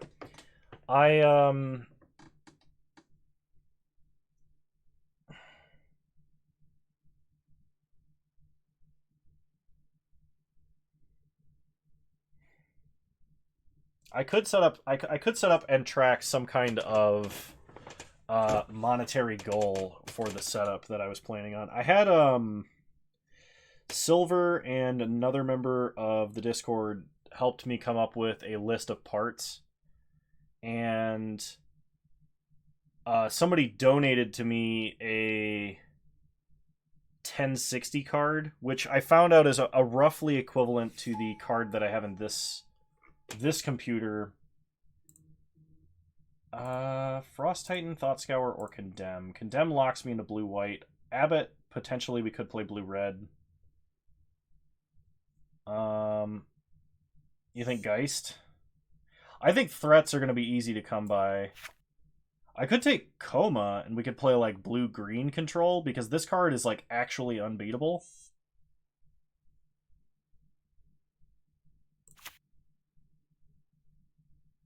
And that'd be something a little bit different than blue-white.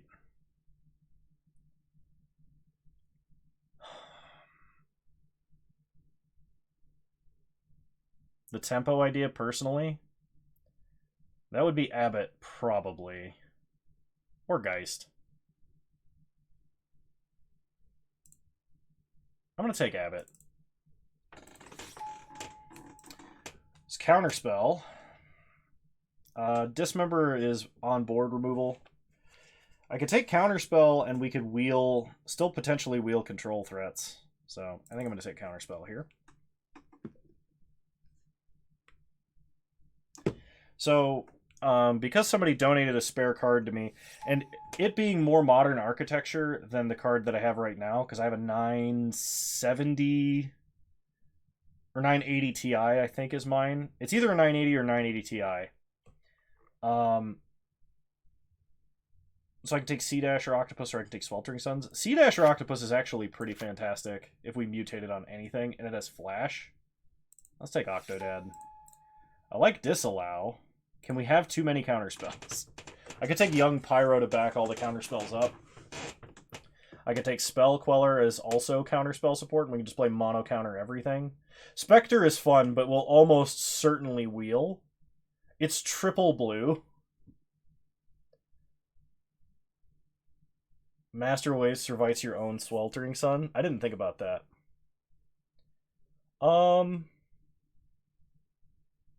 Let's take Disallow, because that goes in any of the decks we're planning on playing.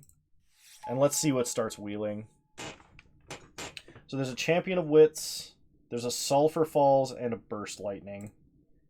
I think I'm going to take the Burst Lightning here. Champion of Wits is a little bit questionable. Yorion we could play.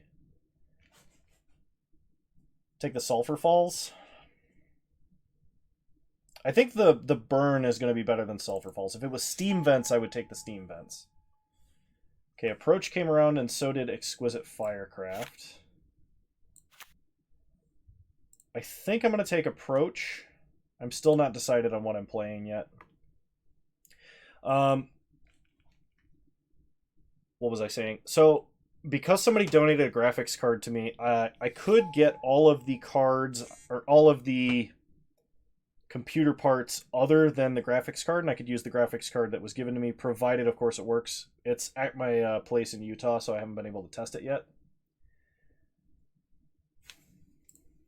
I'll take the Mana Confluence because I don't have Fixing yet. Blink of an Eye, Yearling, and PN Kieran are all good, though. I think I'll take the Mana Confluence because it fixes in any deck that I'm playing. There's a Flame Spill, which is kind of a tempo burn spell.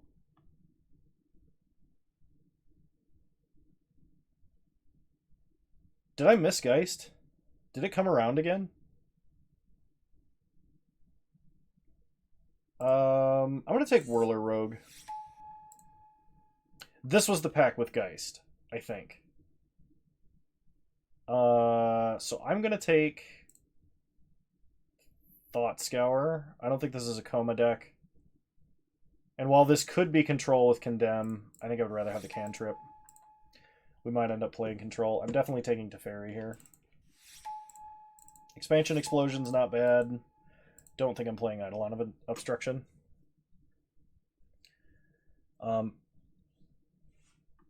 So I guess I could keep track of what I'm saving and let people know how close I am to outright purchasing the pieces I don't have. Okay, so we have some options here. We could take Soulscar or Terramander or Lightning Bolt and go closer to the tempo. I am leaning most heavily towards Bolt. Alternatively, we could take Resto, Sphinxes, or Pact of Negation and go much harder on Control. Or we could take Bolt and try and play Jeskai control. Yeah, I would definitely be playing red if I took Bolt. But playing red, blue, and white is not mutually exclusive. It just makes Counterspell harder. Let's take the Bolt. Temporal Mastery, Shark Typhoon, Looter Eel Core, no fixing. Open a P.O. box and just let us send you stuff. The problem is, P.O. boxes are prohibitively expensive to maintain, and I don't expect that I would get that much mail. I'm not that big of a channel or anything. Eel Core Sea Dasher all in .deck. I like the idea of that. But I mean, we can also mutate onto the Shark Typhoon token, and I think the Shark Typhoon is a stronger card. Looter Eel Core might actually wheel as well. If it doesn't, maybe we get Temporal Mastery. Yeah, I am actually not a huge fan of Siege Gang. I know it's a good card, I just don't like it personally. Cryptic, Mana Tithe, or Opt. We could take Incinerate as well and be like Counterburn. I kind of like Cryptic. I'll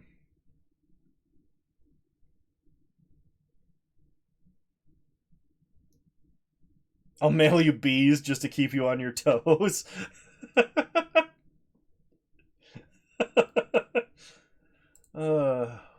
Why is this flat rate box humming? Yeah, I'll take Cryptic here. Yeah, I like Banefire. Dungeon Geists is also a very strong, like, random hose your opponent's threat and kill them with a flyer. Is Delver Snapcaster in the cube? I don't know, actually. Snapcaster, I think, is. I don't know about Delver, though.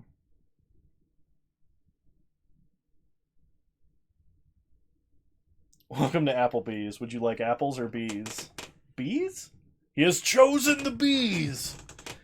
We don't have Young Pyro. Young Pyro was in pack 1 and we missed it. We took something else. I think I'm going to take Dungeon Geists. I think that card's a lot stronger. So we have Monastery Mentor. That definitely makes white much more appealing, because we already have Teferi and Approach. We do have a Mana Confluence, but that is our only fixing.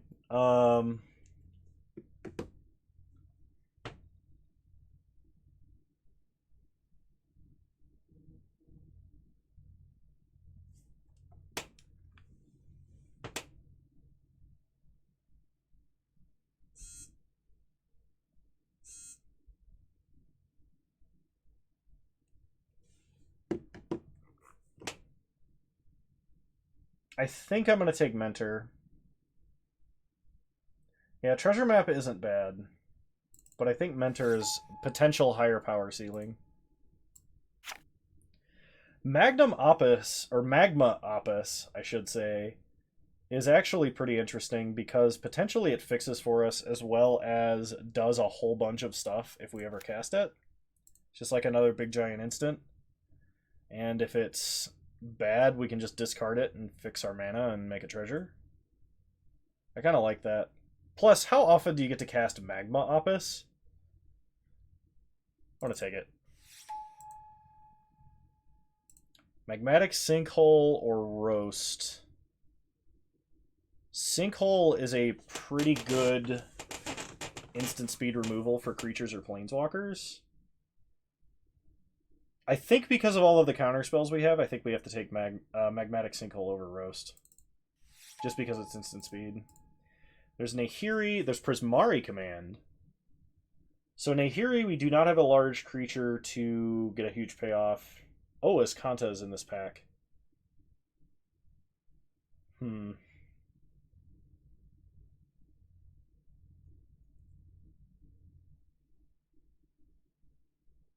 I think we take the command.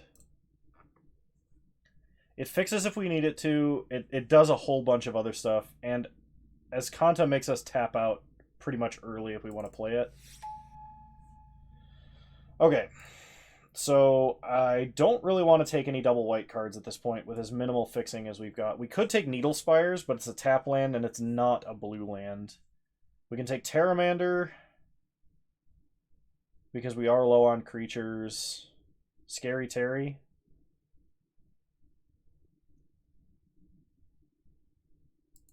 I think Terramander is better than Pact of Negation, but Pact of Negation is really good. Alright, we get Looteriel Core. No Temporal Mastery for us. Sad day. Terramander's Sea Dasher deck. I could take Lingering Souls. We could also troll with Mana Tithe. Factory? Can you mutate onto Factory? I think you can mutate onto Factory. I'm going to take the Factory. I do have the black fixing, but I think this is going to be more fun. I think I have to take Gilded Lotus if I ever want to cast this portion of my deck. What does that do? It makes Factory draw cards when it connects with my opponent.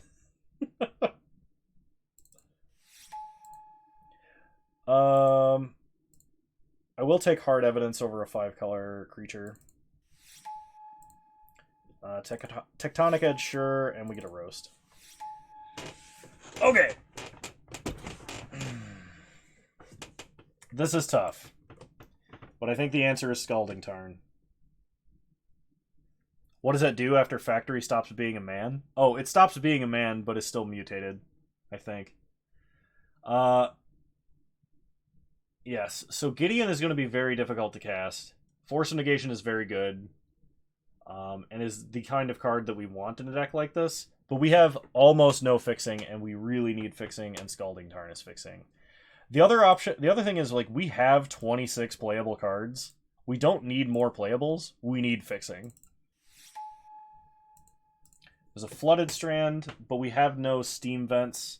There's a Torch of Defiance, a Venser, a Dissolve. If I want to play white, I gotta take Flooded Strand here. I don't think there's Twin, but I think there's Kiki, and it's definitely too late for Kiki. Especially because we passed Restoration Angel, I think. I'll take Flooded Strand here. There's a lot of blue cards in these last couple of packs, so hopefully at least one of them wheels in most of these packs.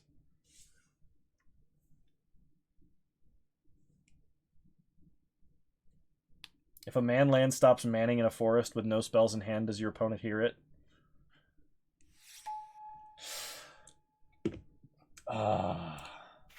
There's a red and white land, which is fixing. There's Click, which is amazing. Karanos, which is awesome. Searing Blaze, which is good removal and burn if we were playing the tempo game. Grim Lava Man, whom I love. Cyclonic Rift, which is a good card. Chromatic Lantern is all the fixing forever, plus ramp. But I think we gotta take Click because of our counter spells. I think we need the instant speed threat. As well as like being able to look at our opponent's hand. We can also mutate on the Click if we want. Colonnade, there's Steam Vents. We have to take Steam Vents. Colonnade hopefully comes around. If not, Rip Apart hopefully comes around. We have 2 fetches and hard mana, and this can be gotten by both of our fetches, so we need to take the Steam Vents. It's not really an option. River Glide, Lava Glide is nice. There is a Jace Vryn's Prodigy in this pack. Take Flicker Wisp. Yeah,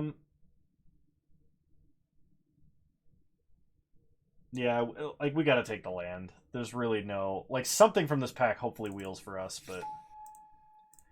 Borrower. There's Kiki Jiki. Dream Trawler is in this format? There's a Storm's Wrath. I probably can't play a triple red spell, and Brazen Borrower definitely fits in the, like, counter burn control plan. I wouldn't mind Ancestral Visions, but Borrower is way better. Baral's kind of nice, because we have a bunch of counter spells. But I think we actually need Char for more reach.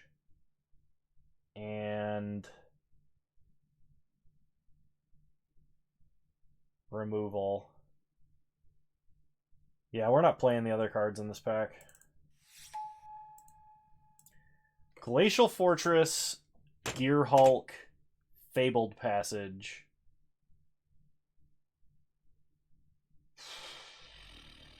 I gotta take Glacial Fortress if I want to play Mentor. I'm probably not playing Approach, but I would probably play Teferi, Hero of Dominaria. Kaleidoscorch is kind of fun. Torrential Magma Opus. Alright, you sold me. I don't think I'm playing any of these cards. I'll take Mutavault. Yeah, Passage is better. Passage is better. Or Passage was better than Glacial Fortress. Because we are 3 colors. And our games are going to go long.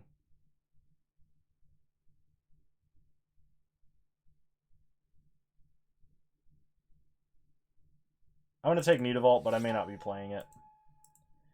Venser, Lightning Helix, or Pestermite? So I think the answer is Venser or Lightning Helix. We may not have enough reach, and we might still want to have Lightning Helix. But Venser is fun.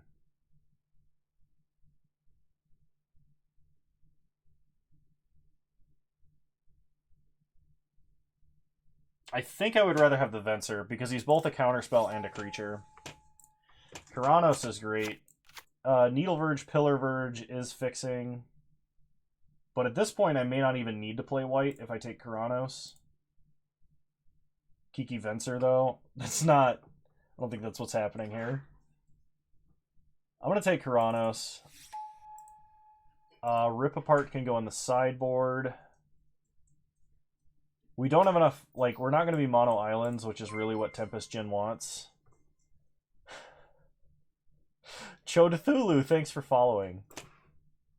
You can approach and Venser your approach? With how much mana is that, Bone Daddy? I mean, I have Gilded Lotus, right? But how much mana is that, actually? Mizium Mortars we can play as more removal / a board wipe. And I will take Ancestral Visions. And Baral.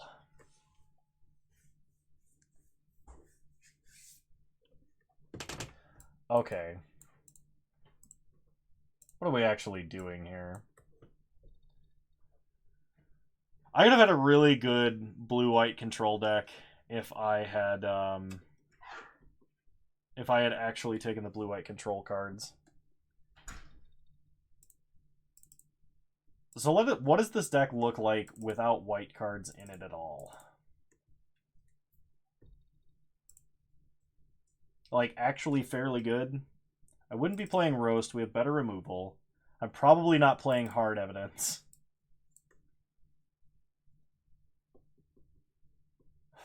We have a lot of blue pips for Master of Waves, which is pretty sweet. Rogue is unnecessary. I think Whirler Rogue with Sea Dash or Octopus might actually be a consideration. It's also bigger than it looks because of the Thopters that fly. And we could also mutate onto the Thopters.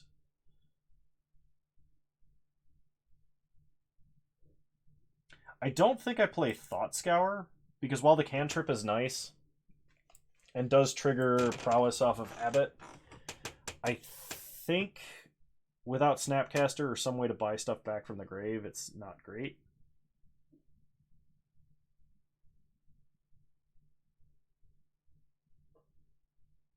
Ancestral Visions might be too slow if I'm not playing Approach and going for a slower deck.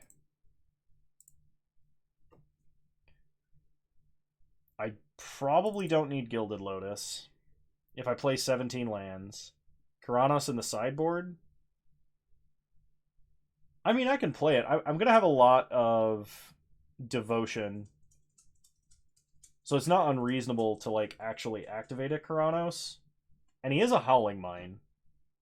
He can repeatedly bolt things and just give you reach where otherwise there was none. He's also an indestructible enchantment.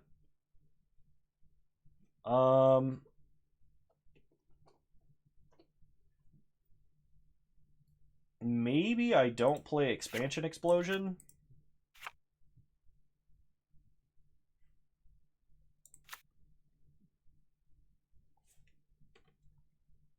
Hello. The Dachshund has come to visit. She's a Dachshund Yorkie mix. I would pick her up and show you all, but unfortunately she does not like to be picked up anymore. She is too old and grumpy to put up with anyone's business. Man, I'm having trouble thinking about what we should cut here. It probably should be some number of creatures. It's like Shark Typhoon is kind of a creature. I can probably drop Expansion Explosion because I think I've got enough burn. And without Gilded Lotus or mana artifacts, the explosion part of it is harder to reach.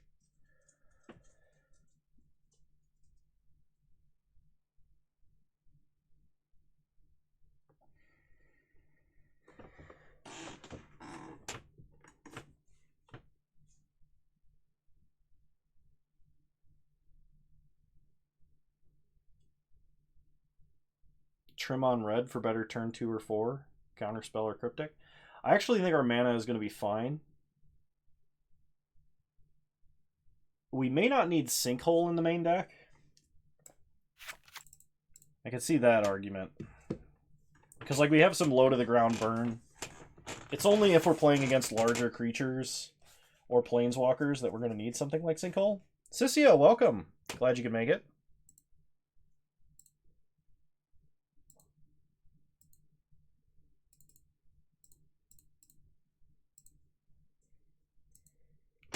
I need to cut one card, I think.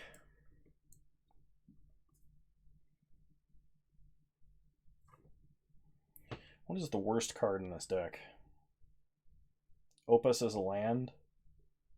I mean, kind of. We can discard it to set up for Gear Hulk.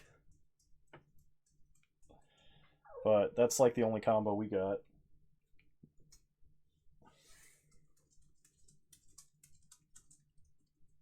I could drop Baral. A lot of our spells are very color heavy. So like Counterspell, Disallow, Prismari Command, Cryptic.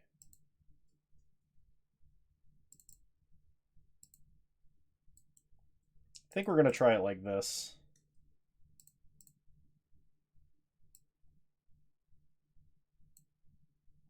So Steam Esper Delver? Is that deck good without Lightning Bolt? Flooded Strand, Steam Vent, Scalding Tarn, Riverglide Pathway, Mana Confluence. Hey, what are you doing in here? Where are you going? You don't need to be back there.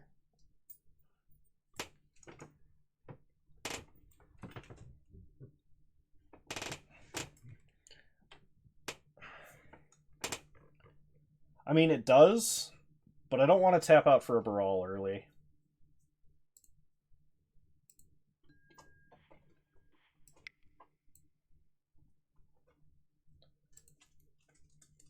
I think we've got a deck.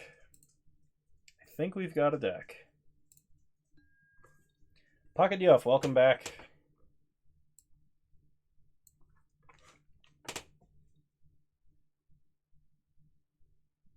Yeah, we ended up giving up on white. We didn't really have enough things to justify it.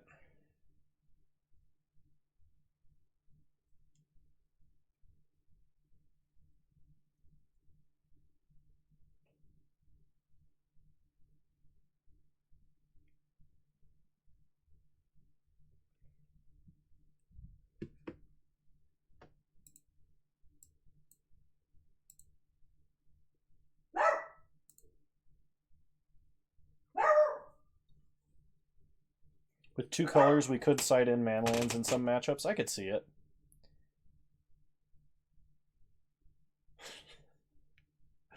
Bone Daddy, I'm sorry.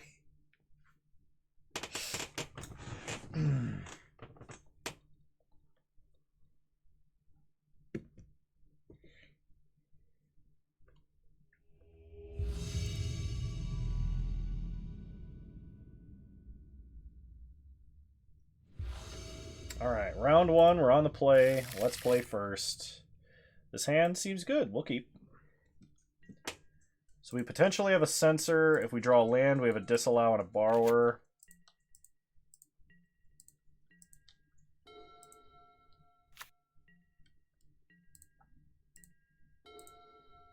I mean, I can see that working. Play an island, pass the turn. Opponent untaps. They play an island. We untap. We draw Char. Play Lava Glide Pathway. Pass the turn. Opponent untaps. They play a Swamp. Liliana, Heretical Healer. I could counter it, or I could flash in Borrower.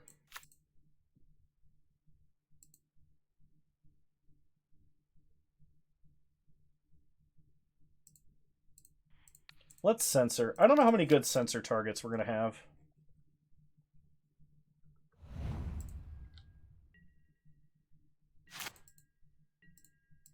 We untap and draw a Lightning Bolt, pass the turn. That makes our decision-making process a little bit easier. Opponent untaps and draws. They play a Watery Grave tapped into an Ashiok. I believe we disallow that. Untap.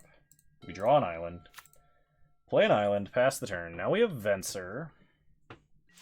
Or Bolt plus Borrower. Opponent plays a Swamp.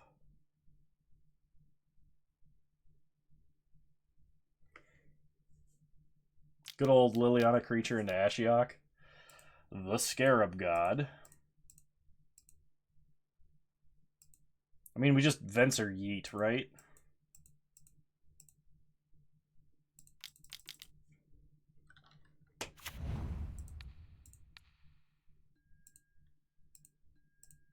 I thought the opponent's username was Dark Ligma. Orfeo, no, don't! We draw Counterspell, fantastic. Go to combat. Sea Dasher doesn't work on Venser because you can only mutate on the non-humans.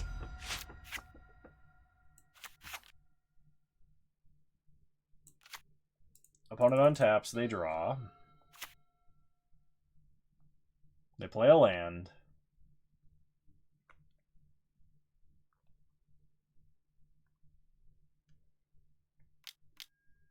Collective Brutality?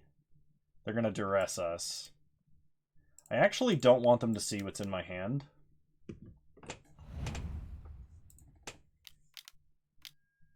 Opponent plays Dungeon Geists. Creature doesn't untap during its controller's untap step for as long as you control Dungeon Geists. You think Borrower here? I mean, we could use the bolts for reach, potentially. So opponent is holding Scarab God.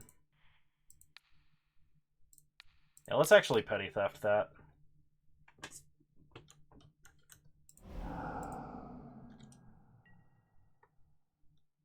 We untap, draw Mana Confluence, play Mana Confluence, go to combat, attack for 2, and I think we're going to play Keranos.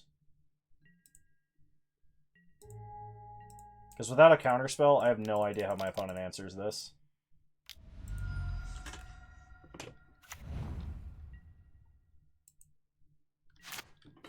Opponent untaps. They play a land. They play the Eldest Reborn. So we sack Venser. We untap. We draw a Sea Dasher Octopus, so we shoot our opponent. Opponent is going to force us to discard.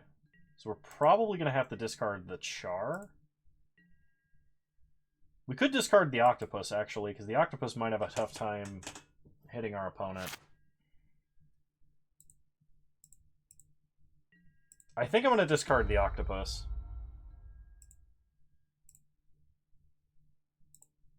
I know. We could mutate on the borrower, but I don't think...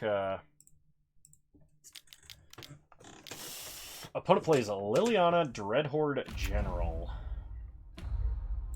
Makes a zombie. Flash in Brazen Borrower. They make a zombie. Then they pass.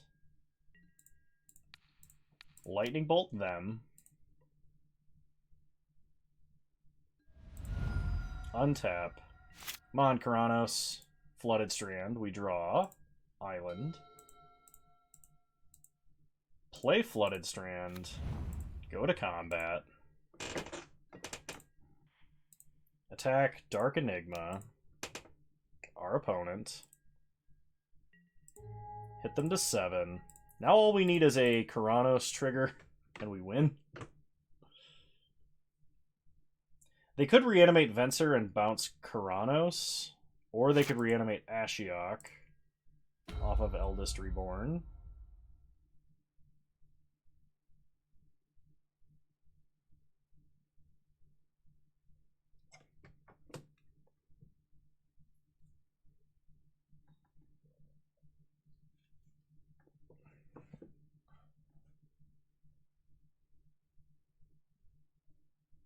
Yeah, if they Venser Karanos, we have to hope they don't have a counterspell.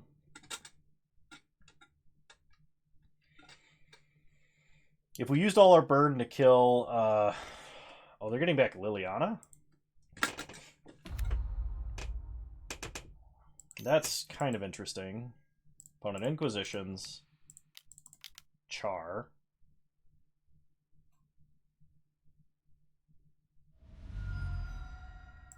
They see we got nothing.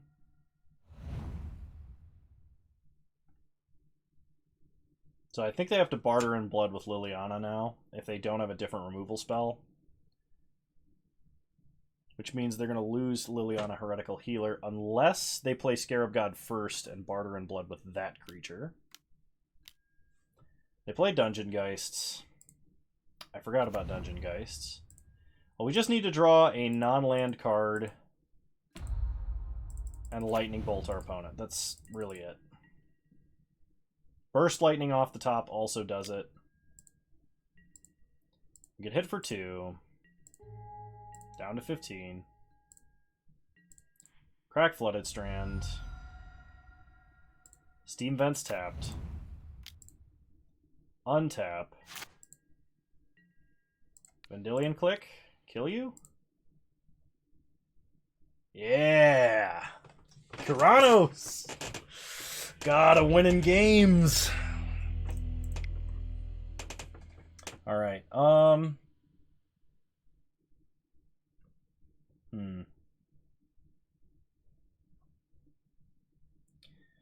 So my opponent is playing kind of like a Dimir good stuff tap out Reanimator deck. I think I want Magmatic Sinkhole.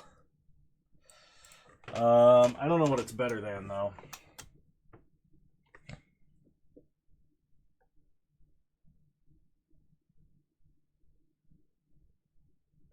It might be better than Terramander or Octopus. You miss the days of Karanos being constructed playable? I play him in Time Warp of Wits. But, yeah, me too. You think the Octopus? The Octopus at least has Flash. I was actually thinking Terramander.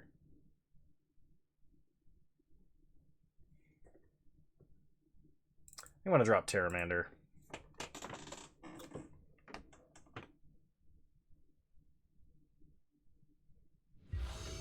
Well, I mean, like, we can cast it as a 3-mana 2/2, right? Like, it's not dead.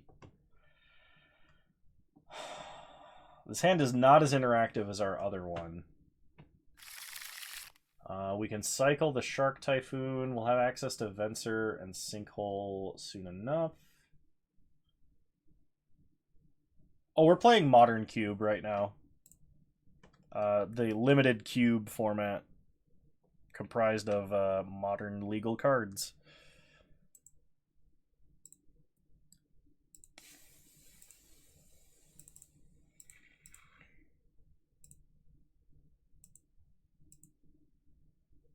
I think I'm going to keep.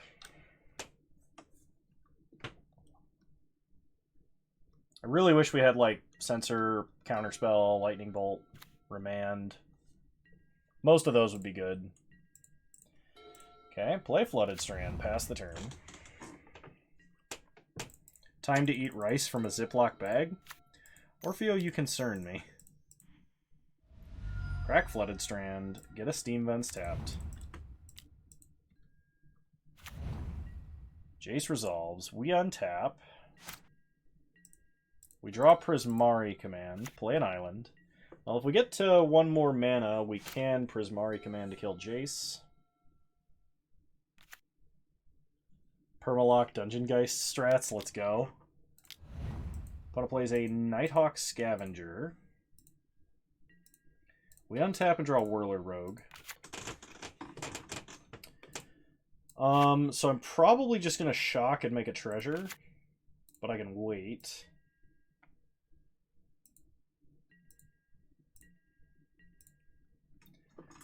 Grabs a bag of shredded cheese from the fridge. Man, if I had to tell you how many times... Halsey, I'm not your father? And it's also not my birthday. Hang on. Welcome. Glad to see you could stop by. Yeah, the drawing with Sinkhole is not actually that bad. Opponent hits us for 2. They gain 2. We lose 2. Alright, here we go. 2 damage to Jace. Then we make a treasure.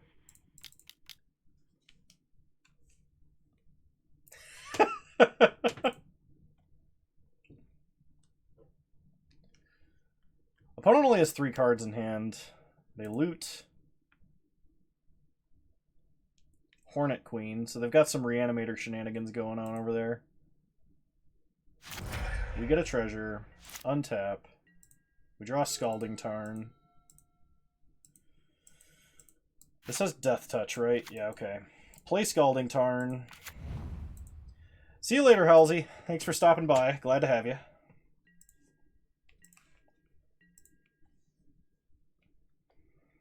I will probably have to Sinkhole Nighthawk Scavenger. But we're taking at least one more hit from it.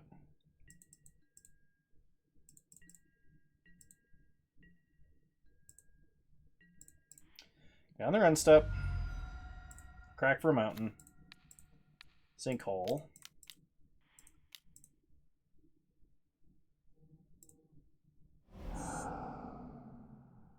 Exile the lands, leave the instant in the grave because we do have Torrential Gear Hulk. Okay, they dissolve. They get to scry.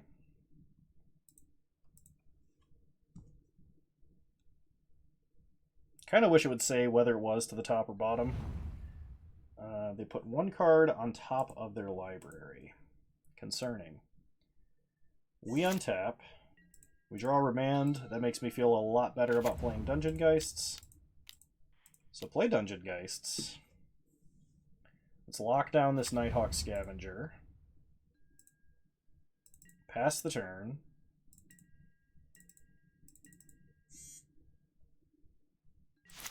I like how Vampire Nighthawk, which was a flyer with a wall of keywords and a reasonable rate, was never playable.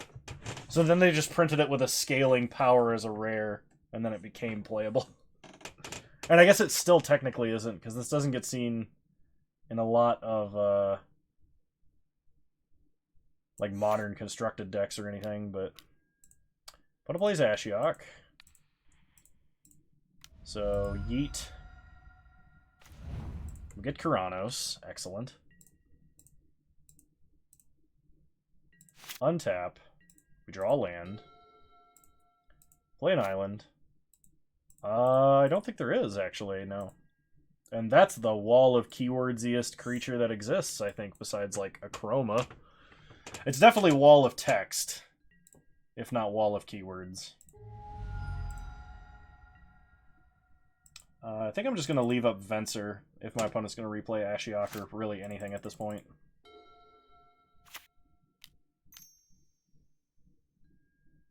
Collective Brutality. Reveals their hand. They can discard an instant or sorcery. We have no instants or sorceries, so look away. Gotta remake the Soul Flayer list. Soul Flayer's fun. Not better than Wall of Bears. That's true. Next to Wall of Dice. Alright, so opponent casts their 2-mana Peak. That doesn't draw them a card.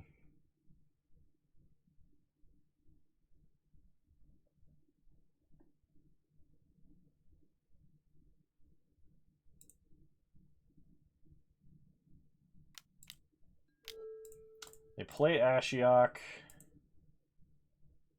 So let's Venser. Bounce Ashiok. Untap. We draw Master of Waves. Well, I was going to play Keranos, but I think Master of Waves is very close to lethal. Because we're going to get 5 2/1s, or a grand total of 6 2/1s, and we already have 5 power. That's 17. Play Master of Waves. And I think they need Fatal Push to kill it, because they used Collective Brutality.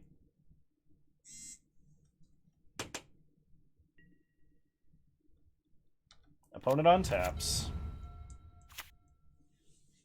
They play a land. Extinction Event. That sucks. Untap. We draw Torrential Gear Hulk. Well, we can Gear Hulk Remand. Or Magmatic Sinkhole.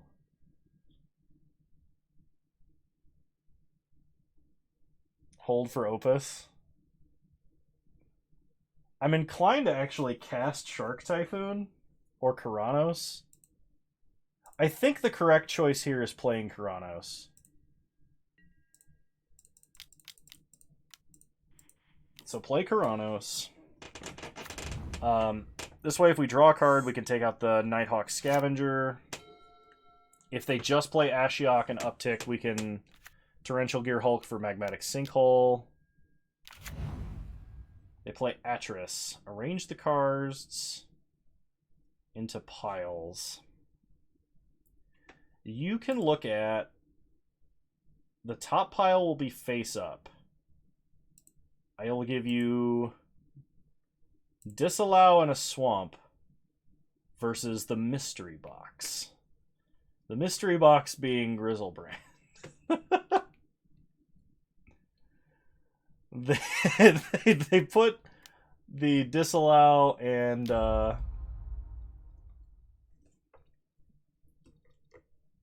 you would have done the opposite. I think they took whatever pile ended up being 2. They hit us for 2. Eating rice from a Ziploc is more difficult than it sounds. I don't know, it sounds kind of difficult, depending on your implement of eating rice. We draw Brazen Borrower. So, kill Nighthawk Scavenger.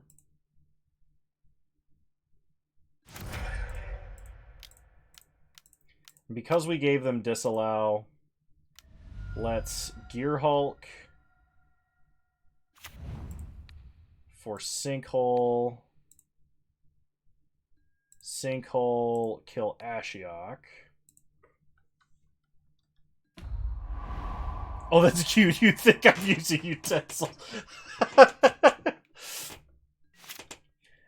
Are you just upending the Ziploc, or are you using your hands?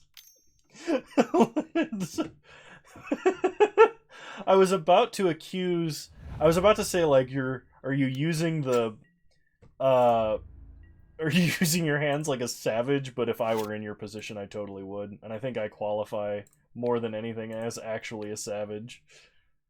The classic implement of gravity and hoping it's not too hot. It's pretty good. Play Whirler Rogue. Oh gosh, you guys. I have the greatest Twitch chat of all Twitch chats. I've not seen all other Twitch chats, but I know ours is the greatest. If nothing else, you guys make me laugh, and that's good enough for me. We untap. Draw off Karanos. It's an island, so we draw an additional card. It's a Burst Lightning. Go to our main. Play the island. Pass the turn. So now that our opponent has used their disallow, we will probably end up cycling Shark Typhoon for the big shark, TM.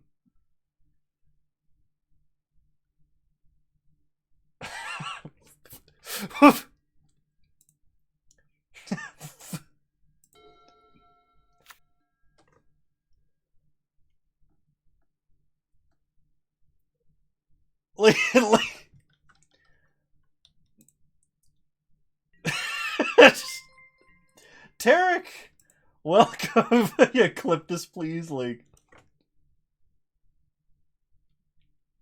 how does it work? Gotta, yeah.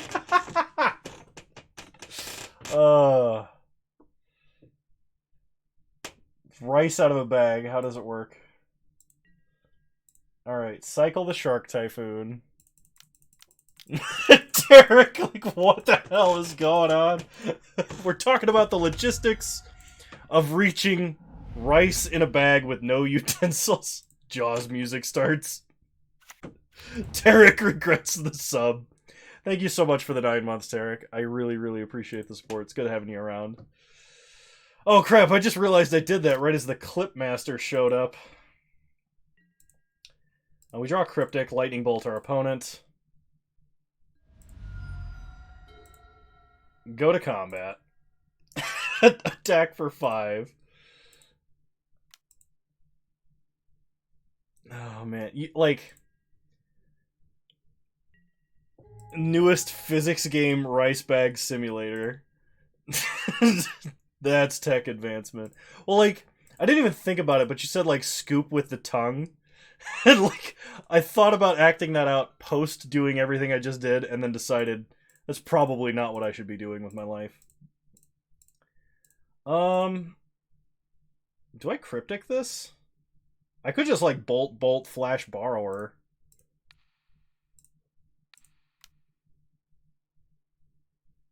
Yeah, let's just do that.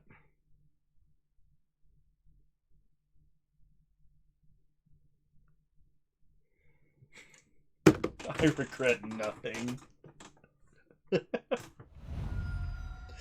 Alright. Brazen Borrower. I mean, we have Lethal on board now. Gear Hulk. What can they get? Disallow? Well, I can't Cryptic. I think I forgot to play a land last turn. Yeah, no, everything's going great right now.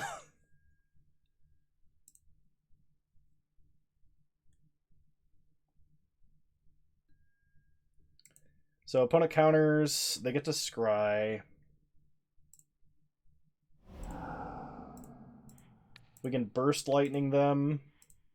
And then if we draw a non-land card, our opponent loses.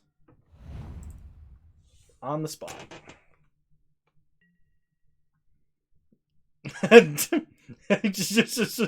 don't think I will be doing that. Lightning bolt our opponent. Look, you can get me to do a lot of demeaning things on stream, but not that. Oh my gosh. Oh, crazy kids. Let's restart the client. Viewership is only increasing. It was worth the hustle.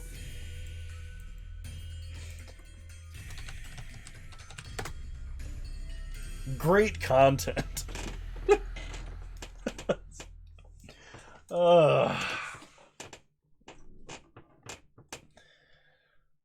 my gosh.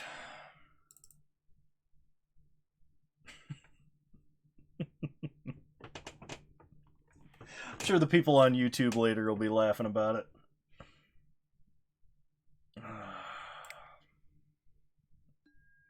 Did you spill, Orfeo?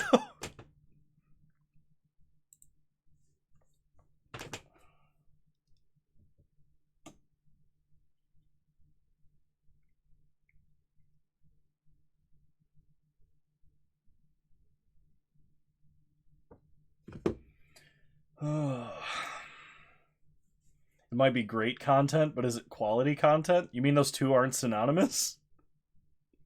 Everybody wave bye to the advertising and monetization people.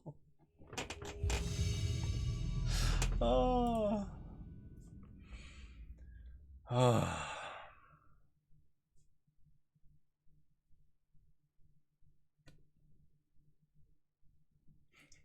Are we still talking about rice?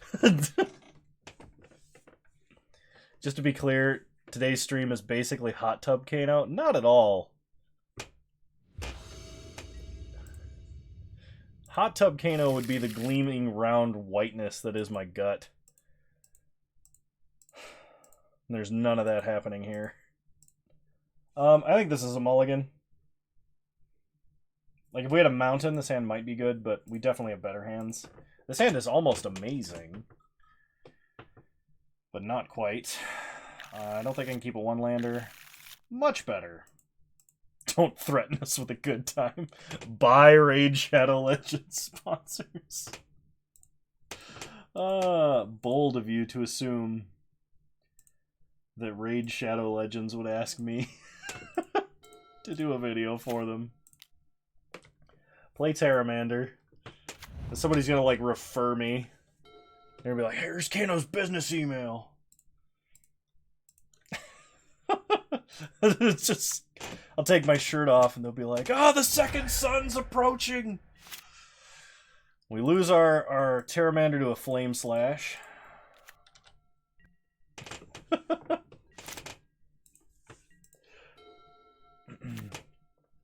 I see you two are playing, Is it? We untap, draw an island, play Lava Glide Pathway, pass the turn. Big... Oh no. What is this?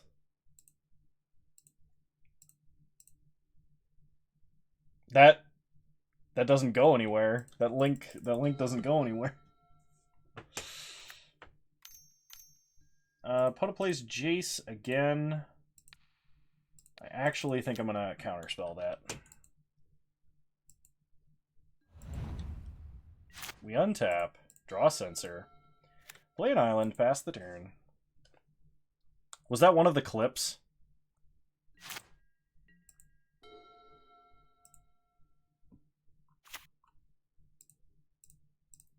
Opponent is up to 4 mana. I'm definitely censoring Rekindling Phoenix. Oh, I still have that laying around somewhere. Oh no. It's just... I'll take my shirt off and they'll be like, oh, the second sun's approaching!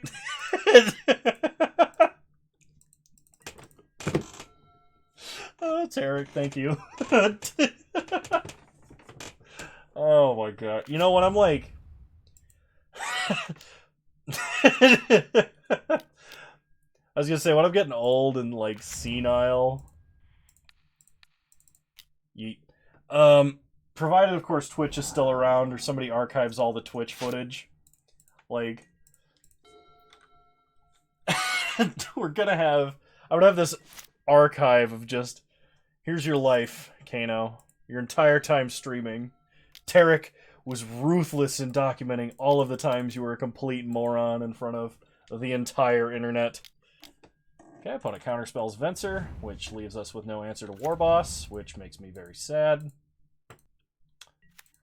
I'd like to draw a Lightning Bolt or Burst Lightning. Abbott. Breaking news, local man shows up to LGS topless. I actually think That might be less shameful than the clothes I used to stream in by most human being standards. I should lose a lot more weight so I can fit back into my shiny shirts. Take 2. We untap. We get a lightning bolt. Could almost substitute Florida Man for Kano. I don't know about that. You could convince your future kids you're immortal. Look at how many birthdays I had. Go to combat. Attack for 3. Hit our opponent to 17. Pass the turn. I need to exercise what motivates you, Kano. Honestly, lifting weights makes me feel... well, first off, the dopamine from the exercise, like how some people get like runner's highs, like if you lift weights, you can get dopamine, serotonin, the good happy chemicals that way. The feeling of being muscularly worked out, tired out, makes me feel accomplished because I used to do a lot of manual labor and that feeling kind of lingers. It makes me feel masculine and in a good way, like, you know, I'm strong, like I did my thing, you know, I did the thing, and I feel like it's a healthy way to express masculinity, and a desire to fit into cool goth clothes. I think those are all of the reasons why I like exercising. I don't think I can race this war boss. But this can't block, so we're attacking with it. Good old atheist drunk to devout Christian in 10 seconds. That was a good clip.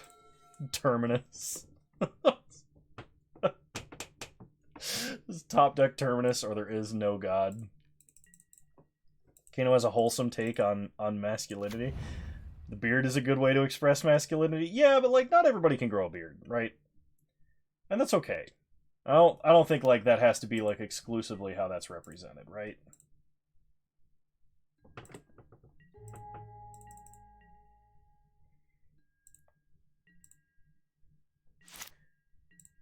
Flooded Strand. Does that do anything for me? I can lightning bolt their war boss, maybe? Fetch an island.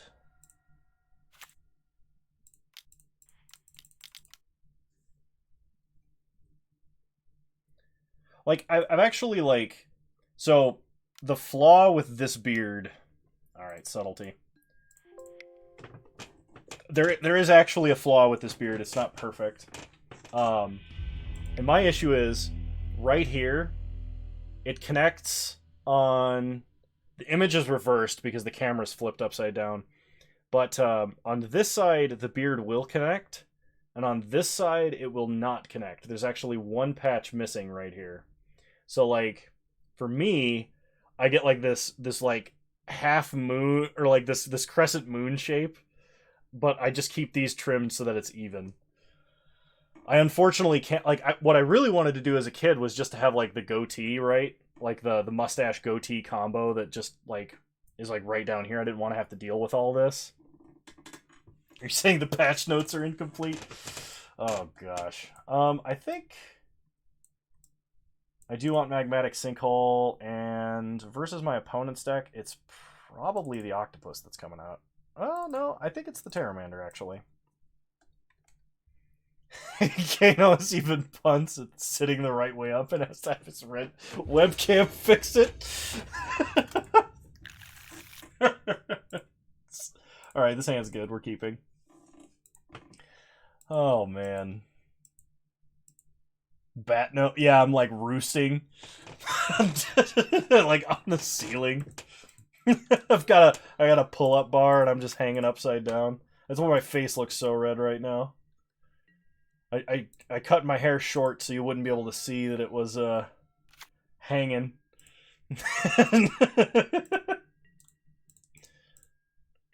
I'm a fan of blasting Sabaton and Powerwolf to express masculinity. I mean, that works. That definitely works. But, like, I don't know. I think... Is there a Kano cave? Okay, that sounds interesting. Face looks red, but definitely not because he's embarrassed. We draw an island, play an island, pass the turn.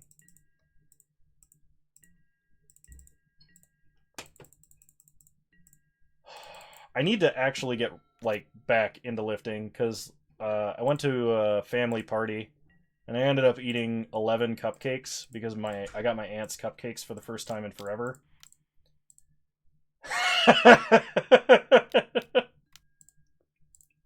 We get disallowed from casting the octopus. Untap.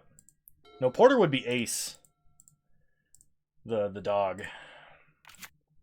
11 cupcake. Like, yeah, I mean, like, they were like, you know, like what you think of a cupcake, right? But my aunt is amazing at baking, and so I aspire to be as good at baking as she is someday. And I was really hungry, and they kept like being exactly like the best thing to taste. Anyway, long story short, I ate a ton of sweets. I went to a party. I drank a bunch of beer, hanging out with my family, and then I've not been able to lift or motivate myself to lift since. And that's been like 3 or 4 days. And I really need to get back to it before I lose my conditioning, and trying to get back into it is even harder. I have like all the equipment, and it's finally cooled off enough that I might actually be able to lift without it, you know, drinking 9 gallons of water and sweating it all out immediately. But the Great Big No Baking Show filled with punts. Hey, I'm really good at baking. I got some good recipes for cake. I make great cookies. I have knowledge on how to make anything gluten-free. There are ways to recover, Speed Force Punch. There are ways to recover. You punt, you lift. That's not a bad idea. I thought about doing channel points redemptions to like, alright, Kano, do push-ups. Yeah, no, so like, my ex-fiance had celiac disease, and so one of the things that I did to impress her was I studied up on a bunch of gluten-free baking, and I got really good at it over the entirety of that relationship. So I know a lot of like really crazy, like what kind of flour to use. Like almond flour makes really great pasta. I think I'm gonna counterspell that. Can we get a video on YouTube someday of you actually punting a football? I mean, that's probably not out of the question.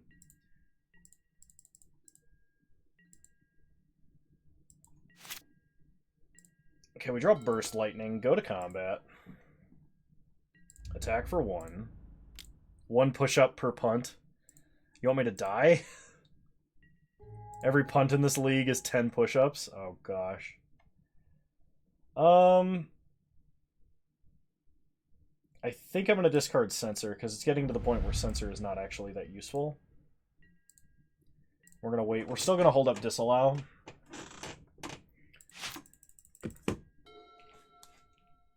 Actually, that's not a bad idea. So, like, every time I punt, like, 1 plus the number of times I punt is the amount of times that I have to do 10 push-ups. And somebody else can redeem for 10 sit-ups. And somebody else can redeem for, I don't know, trunk lifts and leg lifts and all other kinds of stuff. Opponent plays Jace. They pass. Let's Burst Lightning Jace. What about Rice Lifts? I don't know what that is. Is that an Orfeo thing? A 10 punt! Attack for 1.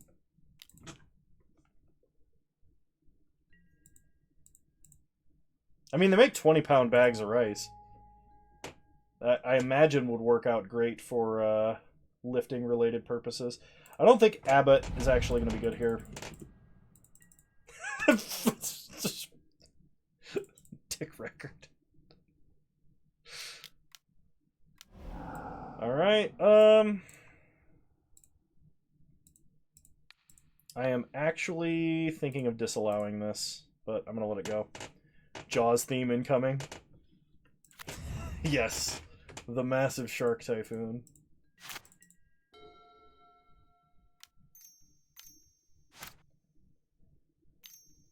Three mana, opponent plays Warboss. Okay, let's disallow. If they counter our counter and Warboss resolves, we could char it. Why was you fish blocked for adult content? You got to be over 18 to cast a line. I guess you got to have a fishing license, right?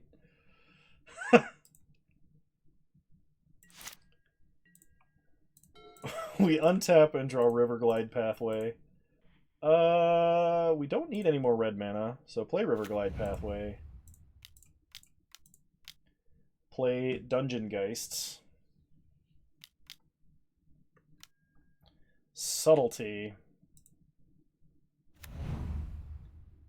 They're going to put Dungeon Geists. We're going to put Dungeon Geists on top of our deck, because it's actually quite valuable here. I'm going to char Subtlety, but I'm not going to attack with the Looter. I don't actually want to loot, because I want all of the cards involved in the top 3 cards of my deck right now. Is that me saying a 10 punt? A 10 punt? Alright, opponent electrolyzes to kill the Looter, solving that problem for us.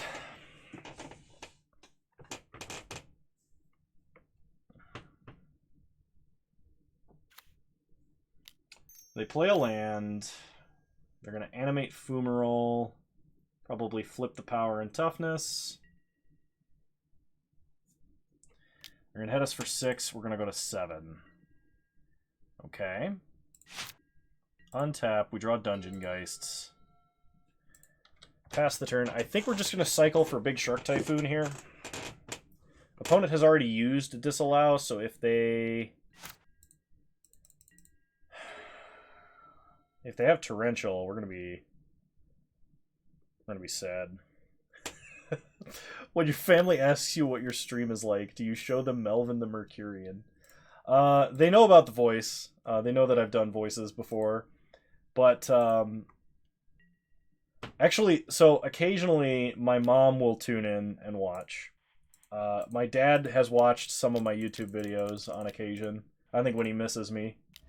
So Cycle Shark Typhoon, make a 5/5.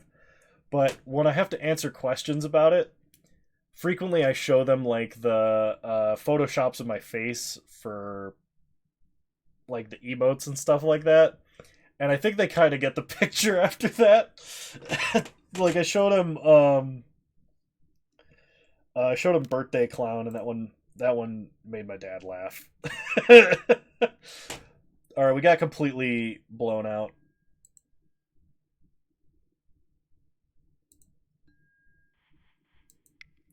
Do you show them Silver's drawings? I don't think they've ever asked. No, I showed them.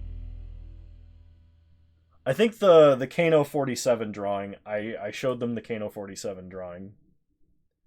And I think I may have shown the E-Boy Senpai drawing to my dad, but I don't remember. We shouldn't ask him about his weird private life anymore. So like, the thing that makes this funnier to me is what are your streams like? I get wished happy. They know about the happy birthday thing. That's pretty funny. I tell them that one.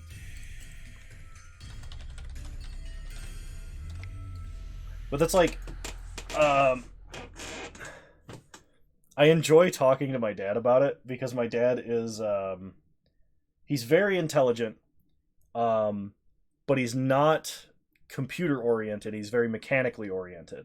And my parents are on the older side of parents for like my generation.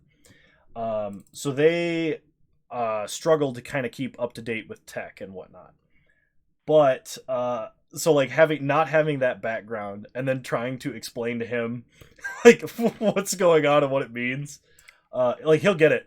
but it makes me feel weird because it's like, well, yeah, they wish me happy birthday every day, and they take pictures of my face and they Photoshop it into weird things, and there's a lot of fun made at my expense, and then they donate money occasionally.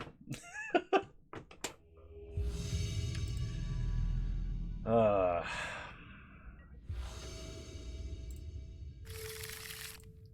all right. Round 3, I think we'll keep. You're sorry for the rice thing earlier. I don't think she is right now. She's probably taking care of my niece because she's up at my brother's. But play an island and play Terramander. It looks like we're going to be against mono red here. They donate my birthday stream. Yes, I actually will have to report my income on taxes because it was very significant. Take the damage. Untap. Play an island, go to combat, attack for 1. We're going to probably censor. We might discard Magma Opus so that we have the ability to cast Char. Okay. In this case, that's exactly what we have to do. Spawna goes to combat. I've gotten a couple of subs. We draw a mountain. Play the mountain. We have to char this before it gets any more out of hand.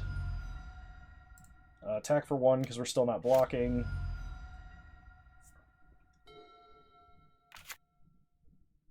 Opponent plays a forest. This Bloodbraid Cloth. Maybe I should have waited to char, but like we couldn't. But how is today going to be taxable? It's funny thing about the government. They don't care how much you make on a particular day. They care about how much you make overall.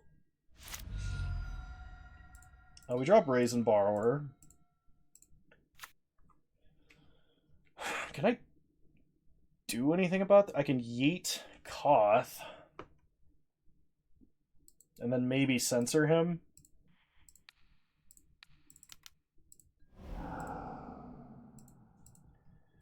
I might have to chump this Swift Spear.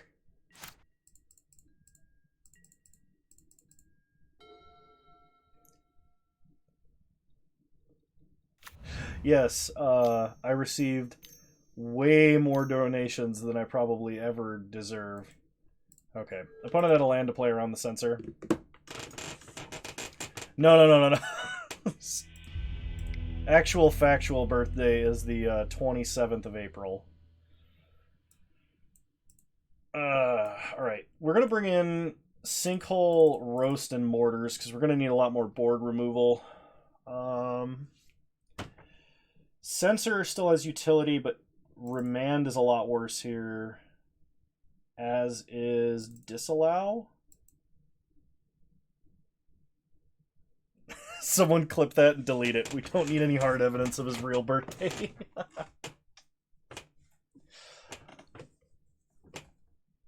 We're gonna bring in Roast, Kano says, describing himself as more people arrive to the Twitch chat.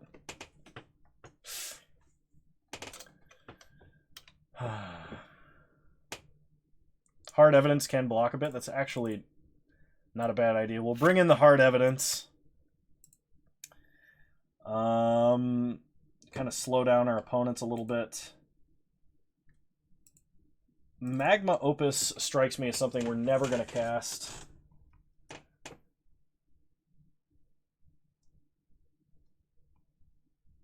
And I think we actually aren't going to be playing Abbott. Because most of their stuff swings through Abbott. Like, Abbott's better when we're trying to pressure our opponent. And I think we're the control deck here. Oh no, they might trace that poor opponent back to you. Alright, we'll play first. This hand is great, we'll keep. Hard evidence is what I call the reason why I need more fiber in my diet. Oh no. Play hard evidence. Get a crab and a clue, pass the turn. Opponent plays a mountain. Then plays a Swift Spear. Passes. We untap. Draw an island. Play a mountain in case we have to lightning bolt. Pass the turn. Crab doing work. This whole wall of crustacean frustration. Opponent plays a smuggler's copter, and I wish I could counter that, but I can't. Nothing beats Crab. Crab win every time. Draw off the clue, untap. Oh, I think we're about to get the 2-for-1 here. So 2 damage to Swift Spear, destroy Copter. Nice.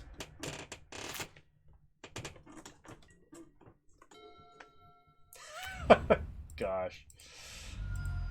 Opponent plays a Stomping Ground untapped. Into a Clothis. That is annoying. We untap. We draw an island. Play an island. Pass the turn. Karanos coming down.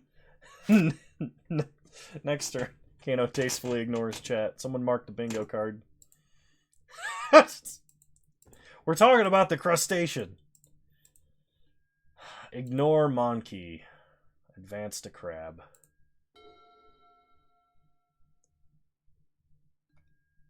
Alright, we get drained for 2. Opponent plays a forest. Into a Huntmaster of the Fells. You get a wolf. Alright, on their end step.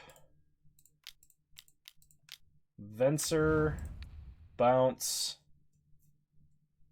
wolf, untap, draw Terramander, play an island, play Karanos, pass the turn, ignore Monkey, advance to punt. Oh, the professional kicker cycle. God fight. Yeah, let's go ahead and just kill that now. I don't want to have to deal with that ever.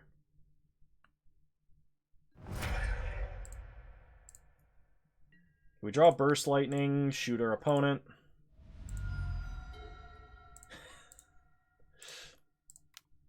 Advance directly to punt. Do not pass go. Do not collect $200. My God is better than your God.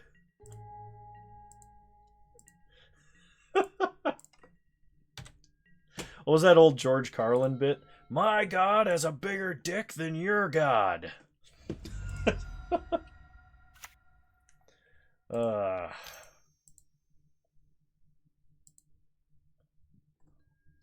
Is there a cube with just every card in Magic?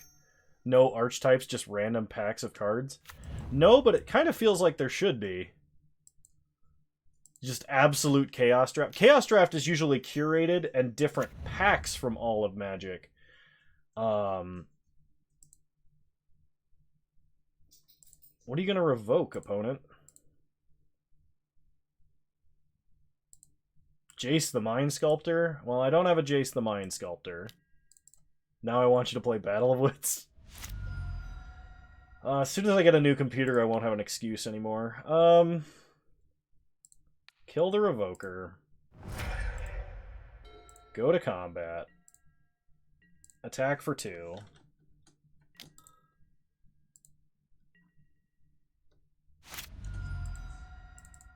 You could... Alright, so here's how we're going to do this. I will create packs by going to Scryfall and hitting random 15 times. We'll use a third-party cube software to draft these packs. Opponent plays Goblin Rabblemaster. And last card, Young Pyro. Burst Lightning, kill the Rabble. Opponent gets a Young Pyro, they attack for 2. And we block.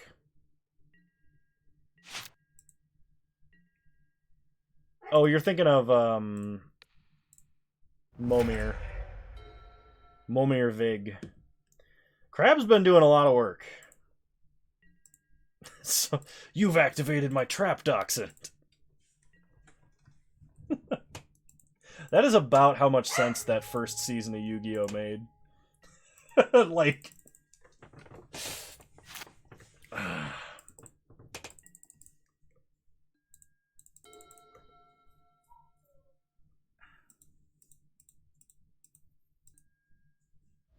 like Duelist Kingdom or whatever it was, where they're all on the island.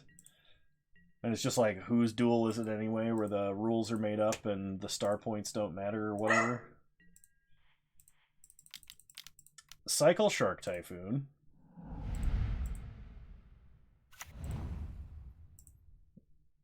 Yes, they do still sell Momir. You can buy them. If not, there's a lot of bots that will have him.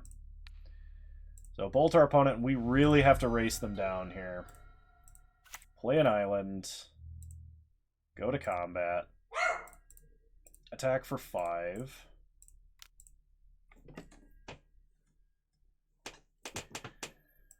Okay. Opponent trades with Venser, but they will be able to reanimate him. The Earthshaker Kenra with Eternalize. I might have to char to keep that alive. I think I actually made a mistake.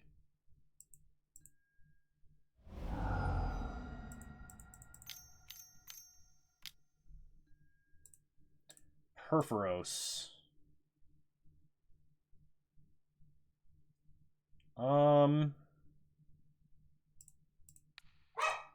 Char our opponent.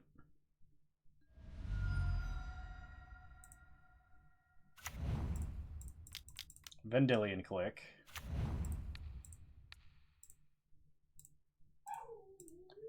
Pass the turn. We untap.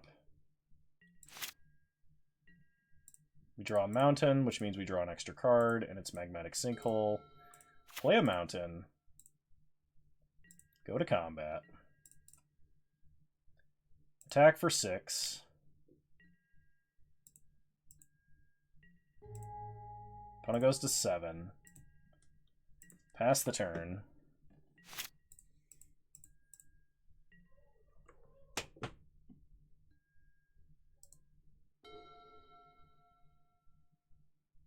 I think we're dead regardless. Okay, so they hit Typhoon. They drain us to 1, and then we die to Eternalize Kenra. Because we can kill the creature in response, but we can't counter it. Oh, they have a Lightning Strike? You know what? I'm going to go out on my own terms. We'll play Gear Hulk, Flashback Char.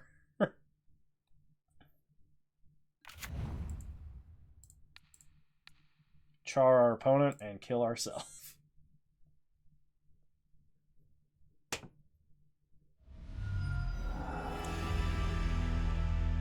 Well, we tried. Alright. I think that's all the energy I have for a stream tonight. I wish I could stream longer, but I'm going to have to get up early tomorrow. Hope you guys enjoyed. It was good seeing all of you. I'm really sorry that I wasn't able to stream last week due to computer issues, but, I mean, will do, Dick Record, I will. Thank you again to Tarek, Orfeo, Recall, Bone Daddy, all of you guys for resubscribing. You're all wonderful human beings, and I appreciate your support. Chode Thulu, thanks for following. Dick Record, thanks for the raid. You guys are all wonderful human beings, and I hope I see you guys again soon. Bye. Have a good night.